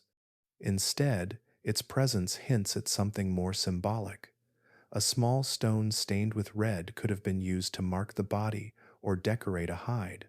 Pigment might have been pressed onto skin before a hunt or smeared across a tool handle to create contrast. These ideas are difficult to confirm, yet the repeated appearance of ochre across distant sites suggests a shared understanding that color held some form of significance. In the dim light of a cave, a streak of pigment across the arm or face would stand out softly, catching the glow of embers and turning warm red beneath the flicker. Such markings may have conveyed identity or belonging. They may have been worn during certain seasons or moments of importance. Children could have watched elders apply the pigment, learning to prepare it and perhaps imitating the gestures with their own small stones. These are gentle possibilities, carried forward by sparse evidence but strengthened by patterns seen across time. Another whisper of symbolic behavior appears in the discovery of bird feathers at several Neanderthal sites. These feathers did not arrive through chance alone. Bones from large birds of prey show cut marks, consistent with deliberate removal of wings. The feathers of such birds, often striking in their shape and color, could have been used for decoration or ritual display. Feathers, unlike fur or hide, do not provide warmth. Their presence in these contexts suggests an aesthetic or symbolic purpose rather than a practical one. Imagine a Neanderthal shelter on a winter evening. Firelight creates soft shadows along the walls. A person sits near the glow, wearing a hide cloak trimmed or adorned with dark feathers that ripple in the shifting light. The feathers brush gently against the air, adding movement and texture to a world where most surfaces were rough or heavy. Or perhaps the feathers were carried as ornaments, tied to tools or small items that held meaning for their owners. These moments, quiet and rarely preserved, suggest an inner life that reached beyond the daily struggle with cold and scarcity. The combination of pigment and feathers hints at a capacity for symbolic thinking, a desire to create or express something not strictly tied to survival. These traces do not transform Neanderthals into artists in the modern sense, nor do they suggest elaborate ritual systems. Instead, they reveal sparks of expression that flickered across generations. They speak of minds that recognized beauty in color and form, and that responded to it with gentle acts of creation. Some evidence also points to intentional arrangement of objects within shelters. Stones placed in patterns or bones set aside in specific ways suggest moments when Neanderthals shaped their surroundings, not only for comfort, but perhaps for meaning. These arrangements may have reflected personal significance, group identity, or memories tied to certain places. The subtleties of these actions resist clear interpretation, yet they add depth to the understanding of Neanderthal life. They reveal a relationship with the environment that included moments of reflection or symbolic practice, layered quietly beneath the demands of winter. Among these traces, ochre remains one of the most evocative. Its color stands out sharply against pale stone floors and faded sediments. It suggests hands moving with intention, grinding the mineral into powder or pressing it into patterns. It suggests gatherings where knowledge was shared, where pigment might have been prepared for a specific moment or purpose. These actions, though small, carried meaning through time, leaving marks that survived long after the last embers of those fires cooled. The feathers, too, tell a delicate story. Their presence alongside cut marks on bird bones reveals deliberate choices. It required effort to capture such birds, especially those that soared across cliffs or forests. The care taken to remove feathers without damaging them suggests value beyond simple utility. In a world filled with harsh winds and frozen nights, these small touches carried a different kind of warmth, one that lived in the quiet spaces of the mind. Together, ochre, feathers, and subtle arrangements whisper of a symbolic life that moved gently through Neanderthal communities. These traces do not speak loudly, yet they reveal a world where meaning and expression touch the edges of daily survival, shaping moments of connection that drift across time like soft echoes in the cold. Across the long winters and shifting seasons of the Ice Age world, Neanderthals carried something far less visible than their tools or shelters. They carried knowledge, shaped slowly through countless lifetimes, handed down with a steadiness that matched the rhythm of the land itself. This knowledge did not arrive through written marks or carved symbols. It lived in gestures, in repeated movements, in the soft murmur of voices inside caves and shelters where wind brushed gently against stone. It moved from one generation to the next, with a quiet persistence, becoming a thread of memory that bound communities together. Most of this knowledge began with the simple act of watching. Young children learned by observing the older members of their group, following them at a respectful distance during hunts, or sitting close while tools were shaped from stone. A child's world unfolded not through instructions spoken sharply, but through demonstration, the angle at which a stone was struck, the feel of a scraper moving along hide, the careful way a spear tip was sharpened to balance its weight. Each action became part of a silent language, one that grew clearer as children practiced these motions with their own hands. Tool learning was one of the strongest pillars of this inherited wisdom. Neanderthal tools were not made quickly or casually. They were shaped with precision, using techniques honed across thousands of years. When a child first picked up a stone flake, an adult might guide their hands with a gentle touch, showing how to tilt the piece so the edge caught the light just right. There would be a rhythm to the shaping, a smooth confidence that came only from long familiarity. Over time, the young learner would imitate this rhythm until it became part of their own movements. Groups returned to certain places where stone of good quality lay scattered across the ground. At these sites, generations had shaped tools long before, leaving behind layers of flakes that whispered of earlier lessons. When a family arrived at one of these places in a new season, A child might walk over ground filled with the remnants of past work, realizing that their own learning was part of something far older than themselves. Knowledge stretched beyond the shaping of tools. Seasonal patterns formed another kind of memory, carved gently into time. Neanderthals lived in a world where the land changed its nature with each shift of weather. Even in warmer intervals, the cold remained nearby, waiting to rise again across the plains. To survive such cycles, families needed to understand the subtle signals that marked the transition from one season to the next. Older members carried these memories within them. They had watched the sky darken before early storms. They had learned to sense when herds might turn east instead of south, or when rivers would thin under creeping frost.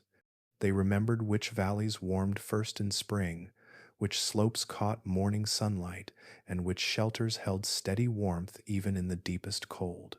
Children absorbed this knowledge not through formal teaching, but through slow immersion in the rhythm of travel and the quiet explanations offered while walking or gathering food. A simple gesture, like pointing to a cloud formation or pausing at the edge of a valley, could carry the weight of many generations. As these lessons accumulated, young Neanderthals developed a deep sense of place, not tied to a single region, but to the patterns of the earth itself. They learned that the world was not still. It breathed, shifted, and offered signs to those who paid attention. Cold adaptation may have been the most important wisdom passed through time. Each generation learned how to protect the body from winter's reach, not only through clothing or shelter, but through subtle habits shaped by experience. Elders taught children how to read the feel of snow beneath the feet, recognizing when it signaled hidden ice or when it hinted at a nearby water source. They learned how to move in cold air without losing breath, how to conserve energy during days of little food, and how to warm the body using slow, steady movement rather than sudden bursts of action. Inside shelters, elders demonstrated the layering of hides for maximum warmth, showing how to create small pockets of trapped air that insulated against the night. They explained how to position sleeping groups so each person's heat contributed to the whole. They taught the importance of rotating tasks, so no one remained exposed for too long. These lessons were not dramatic. They were folded gently into the rhythm of living, becoming instinct through repetition. The knowledge of handling fire, too, passed across generations with deep care.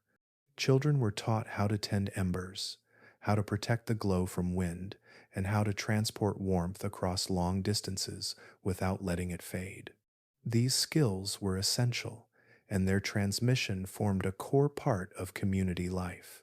A single ember might carry the memory of many journeys, its faint light reflecting the quiet cooperation that shaped their existence. Each of these strands of knowledge formed a tapestry woven across time. No single person held all of it.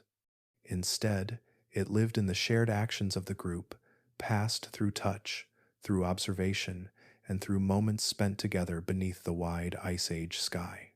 As generations moved through forests, valleys, and plains, this inherited wisdom traveled with them, carving itself into the flow of daily life just as surely as wind and water carved the land. In this way, Neanderthals preserved not only their skills but the quiet resilience that allowed them to survive for so many millennia. Their knowledge became part of the Earth's memory, lingering softly in the traces they left behind. As the Ice Age world moved through its later chapters, the land began to shift in ways that pressed gently but steadily against Neanderthal life. These pressures did not arrive all at once. They gathered slowly across thousands of years, shaped by climate patterns that grew more unpredictable and by changes in the animals that had sustained generations. The world they had known for so long did not vanish overnight. Instead, it stretched thinner around them, like a landscape losing its familiar softness and becoming harder with each passing century. Climate swings had always been part of the Ice Age rhythm. Warm intervals followed by cold surges, forests advancing and retreating, grasslands spreading across wide plains before shrinking again beneath snow. But in these later millennia, the swings grew sharper. Seasons that once followed gentle patterns began to shift abruptly. A valley that had nurtured herds for many years might suddenly dry or freeze earlier than expected. A river that once flowed steadily through spring could thin without warning, leaving only small pools beneath sheets of ice. These shifts tightened the availability of resources.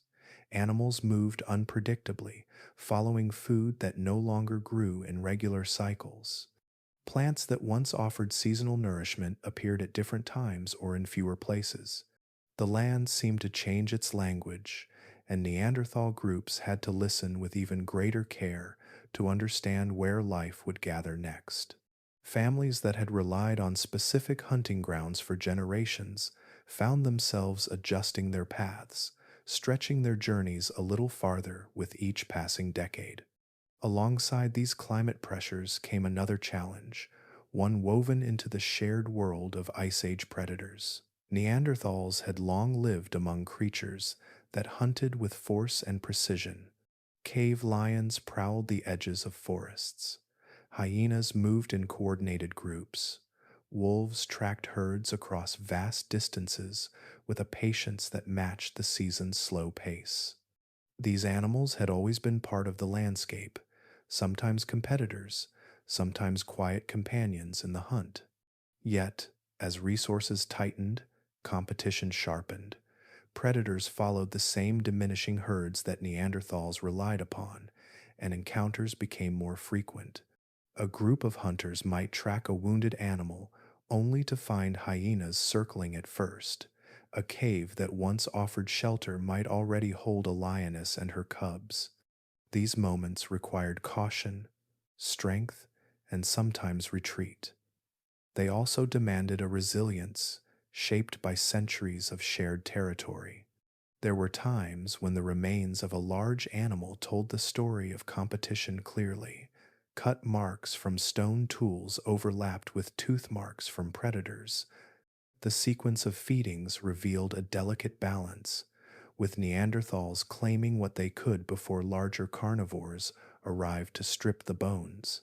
This balance had existed for generations, but as prey densities declined, the struggle intensified. Each hunt carried higher risk, and each meal carried deeper importance. The megafauna that had nourished Neanderthal groups for so long also began to thin across the continent. Mammoths, woolly rhinoceroses, giant deer, and large bison had once shaped the land with their migrations. Their heavy footprints carved paths through snow. Their movements signaled the turning of seasons. But over time, their numbers dropped. Shifts in vegetation reduced the vast grazing fields they depended on. Colder surges arrived sooner, warm intervals shortened. The great animals adapted as best they could, but the pressures grew too widespread for any single species to endure without change. Neanderthals, whose diet relied so heavily on large animals, felt this decline deeply. They could still hunt smaller game, but smaller animals offered less fat, less marrow, and fewer calories needed to sustain bodies built for cold endurance. A single mammoth had once fed an entire group for many days. Now, even locating one required long journeys across uncertain terrain. The vast networks of tracks that once marked the snow began to fade, leaving fewer signs for hunters to follow. As these pressures grew, Neanderthal groups adapted with the same quiet determination that had carried them through countless winters. They shifted their routes, revisited old shelters, and explored new territories. They followed herds into unfamiliar valleys and learned the patterns of smaller animals that moved in dense brush or along narrow riverbanks. They used stones and shelters with even greater care, preserving what little warmth and energy the land offered. The strain of these changes appeared gradually in the archaeological record. Some sites show shorter occupations, suggesting families moved more often in search of food. Tool types shifted slightly, shaped for new hunting strategies, or adapted for different kinds of prey. Bones reveal changes in diet, with greater reliance on smaller animals or aquatic sources when large game dwindled. These subtle shifts tell the story of a people adjusting to a world that no longer matched the familiar patterns of earlier generations. Yet, even as the environment pressed harder against them, Neanderthals carried their knowledge forward. They continued to move with the land's changing rhythm, reading signs in snow and sky with the same quiet attention that had always guided them. Their resilience did not vanish as winters deepened or herds grew scarce. It remained woven into their daily lives, reflected in every shelter built, every tool shaped, and every journey taken across the cold plains. The long decline was not a sudden fall, but a gradual tightening of the world they had mastered for so many millennia. It reshaped their lives one season at a time, pressing gently yet steadily against the edges of their existence. Through it all, they endured with a calm strength that echoed across the frozen landscape, carried forward in the traces they left behind. Through the long arc of deep time, the story of Neanderthals runs parallel to our own. Their presence shaped the Ice Age world long before Homo sapiens arrived, and their endurance across nearly 400,000 years leaves a quiet imprint on the human story. When we look closely at the traces they left behind, we find not a reflection of ourselves, but a neighboring path shaped by different choices, different pressures, and a different relationship with the land.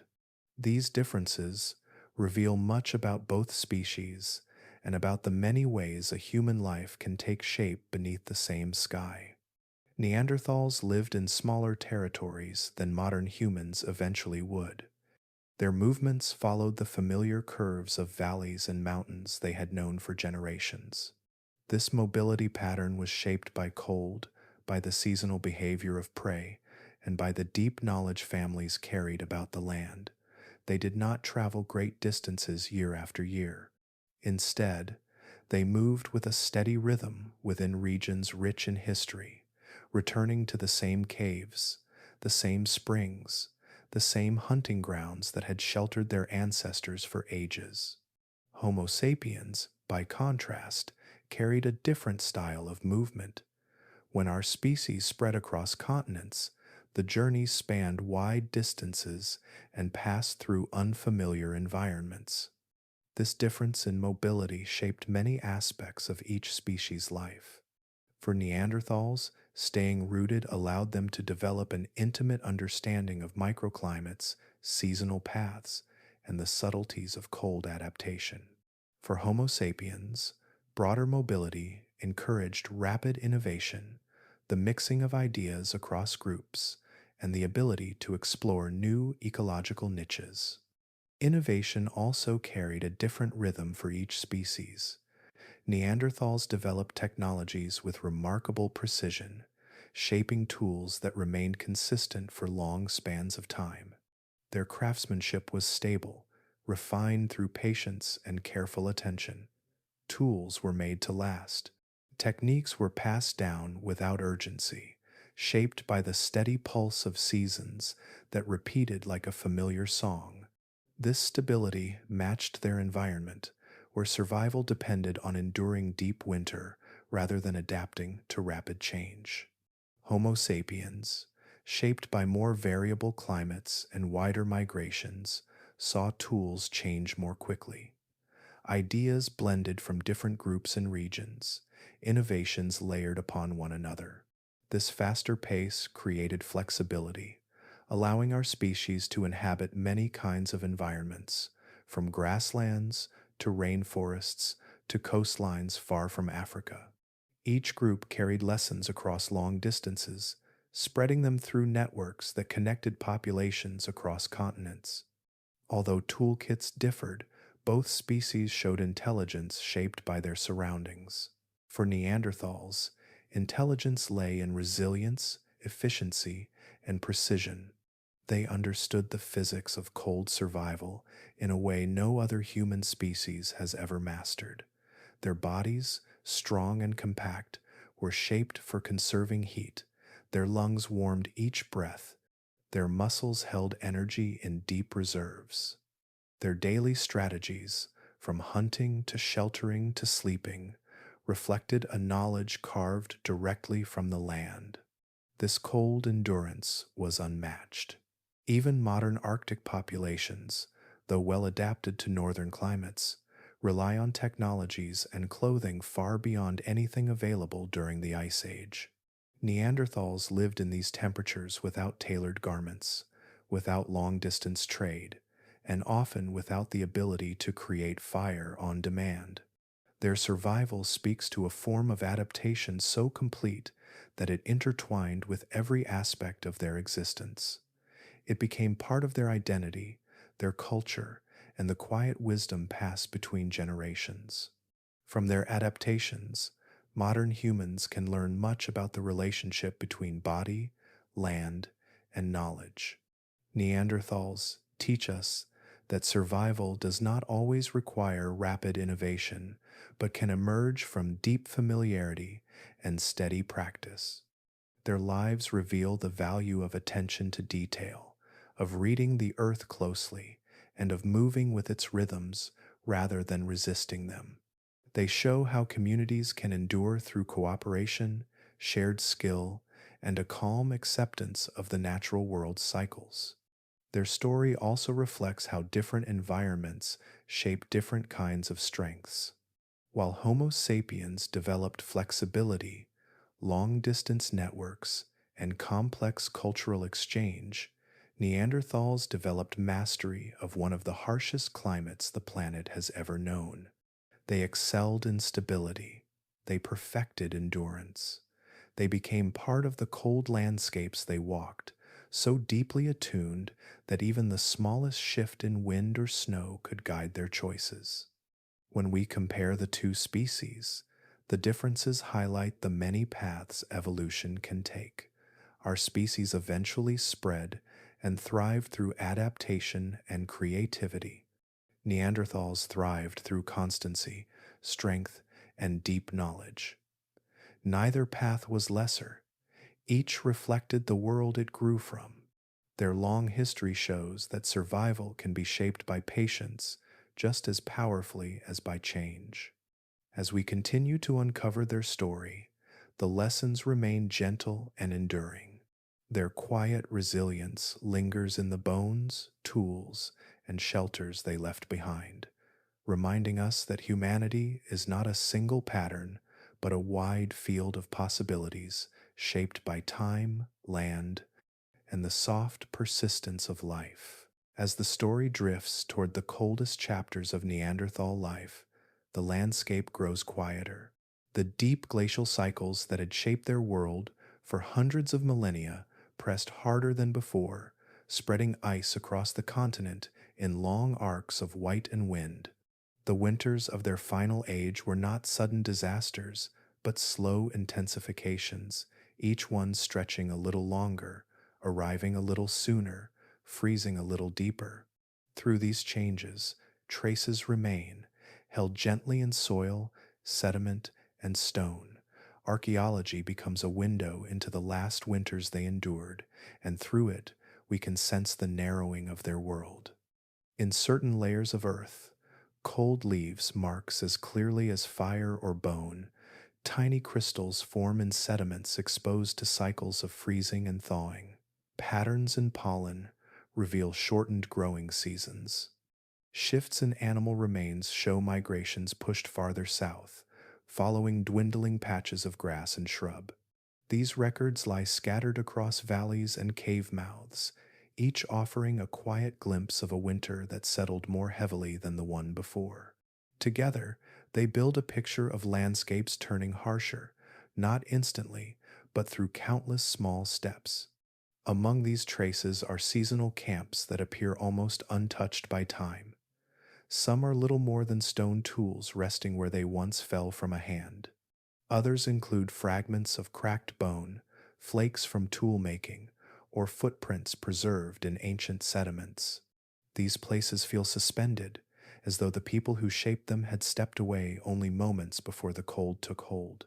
Archaeologists uncover them with care, brushing away layers of earth to reveal scenes that once unfolded beneath low, pale sunlight. In these sites, the arrangement of debris tells stories of winter living. Bones clustered near hearth circles speak of meals shared during long nights, even when the fires themselves have vanished without charcoal to mark them. Thick layers of sediment around cave entrances suggest snowdrifts that once pressed against the rock. Deep scratches on walls hint at the movement of bears or lions that passed by after the people moved on. The land remembers each presence long after breath and footstep have faded. As winters sharpened, Neanderthal groups began to gather in fewer places. The cold pushed vegetation toward narrow belts near coastlines and sheltered valleys. These areas, warmed slightly by ocean breezes or the shape of surrounding hills, became pockets of refuge, small enough to cross in an afternoon yet vital enough to sustain life. Within them, animals lingered a little longer before moving south. Springs continued to flow even when frost covered the land. Shelters, familiar from generations of use, offered steady temperatures and protection from wind. Across these shrinking refuges, the signs of late Neanderthal survival appear concentrated. The tools from this period show careful craftsmanship, shaped with precision in spite of the challenges around them. Bones bear marks of butchering that grew more efficient as resources tightened. Even the layout of living spaces reflects a gentle persistence, an adherence to practices that had carried them across long ages of cold. These patterns do not speak of collapse, they speak of steady endurance against a world slowly changing around them. In some valleys, layers of sediment record winters so deep that whole years may have passed without significant warmth. Above these layers lie only sparse signs of human return, suggesting migrations into more forgiving regions. The people who moved through these landscapes were guided by memory, by knowledge passed through stories and practice.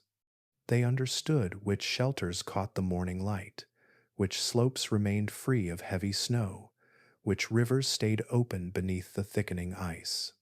This wisdom allowed them to remain in Europe, even as the land grew more fractured by cold. Among the most evocative sites are those set against coastal cliffs. Here the air stayed slightly warmer, and food sources shifted with the tides rather than with the seasons. Shell fragments scattered in ancient sand show that marine life offered nourishment during winters when inland resources thinned. These places might have served as final gathering spots, edges of the continent where cold met water and life still held on. The rhythm of the sea, timeless and steady, would have echoed through the dark months, mingling with waves of snow sweeping across the shore. In many of these final landscapes, there is a stillness that reaches across time. Hearthstones remain where they were placed, even if they once cooled for lack of fire. Scraper tools lie near patches of ochre or feathers, reminders of the careful work that continued even under deepening winter skies. The remains of large animals, scattered in quiet circles, show hunts that required strength and coordination until the very end. Nothing in these sites suggests hurried departure. Instead, they show people who stayed as long as the land could sustain them, moving only when the world left them no choice. Through all these records, the last winters reveal not only the harshness of climate, but the persistence of a species shaped by cold. The landscapes they inhabited grew narrower, the seasons they endured grew sharper, Yet their traces remain steady, grounded in a way of life that had carried them across hundreds of thousands of years. Each site, each tool, each layer of frozen earth holds a soft echo of their final days on a continent they had known intimately, a place where their footprints once mingled with ice, wind, and the slow breath of winter. Across all the long paths of this story, a single thread has moved quietly beneath the cold. It is the thread of a human species shaped not by warmth or abundance, but by winters that stretched across continents and skies that often held more shadow than light. Neanderthals lived within these deep seasons for hundreds of thousands of years, long enough for the rhythm of the ice to become a part of their bodies, their movements, and the world they built around themselves.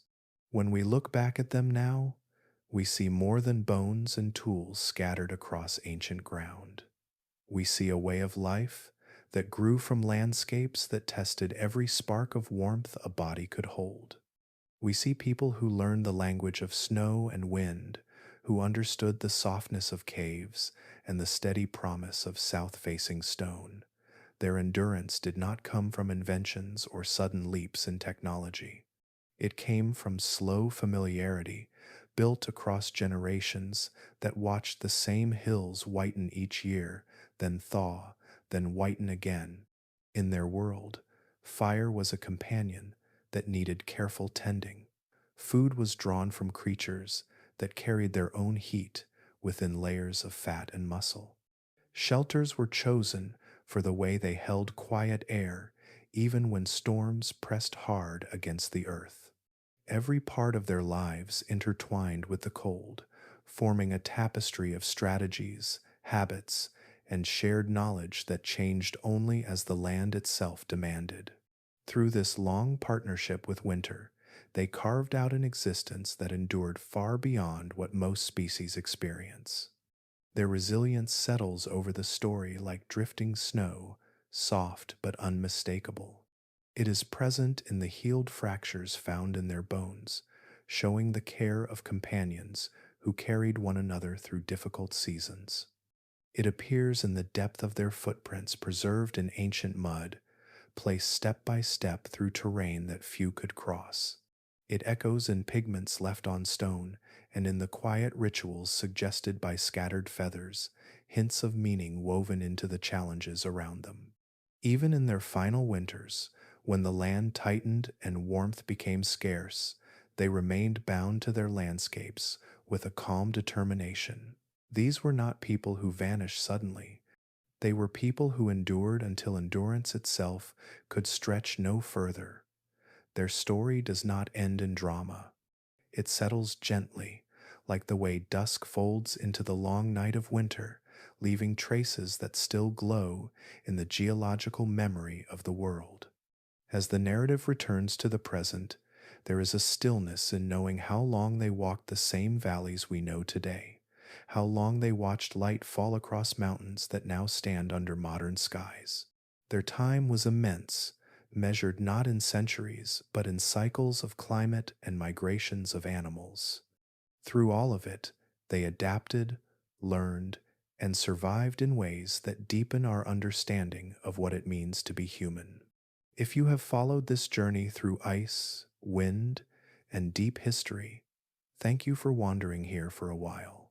There is something calming in traveling across these old landscapes together, letting the cold and the quiet settle around us as we explore the stories written into the earth. If you would like to drift with me into more mysteries of our planet and its ancient life, you are always welcome to return.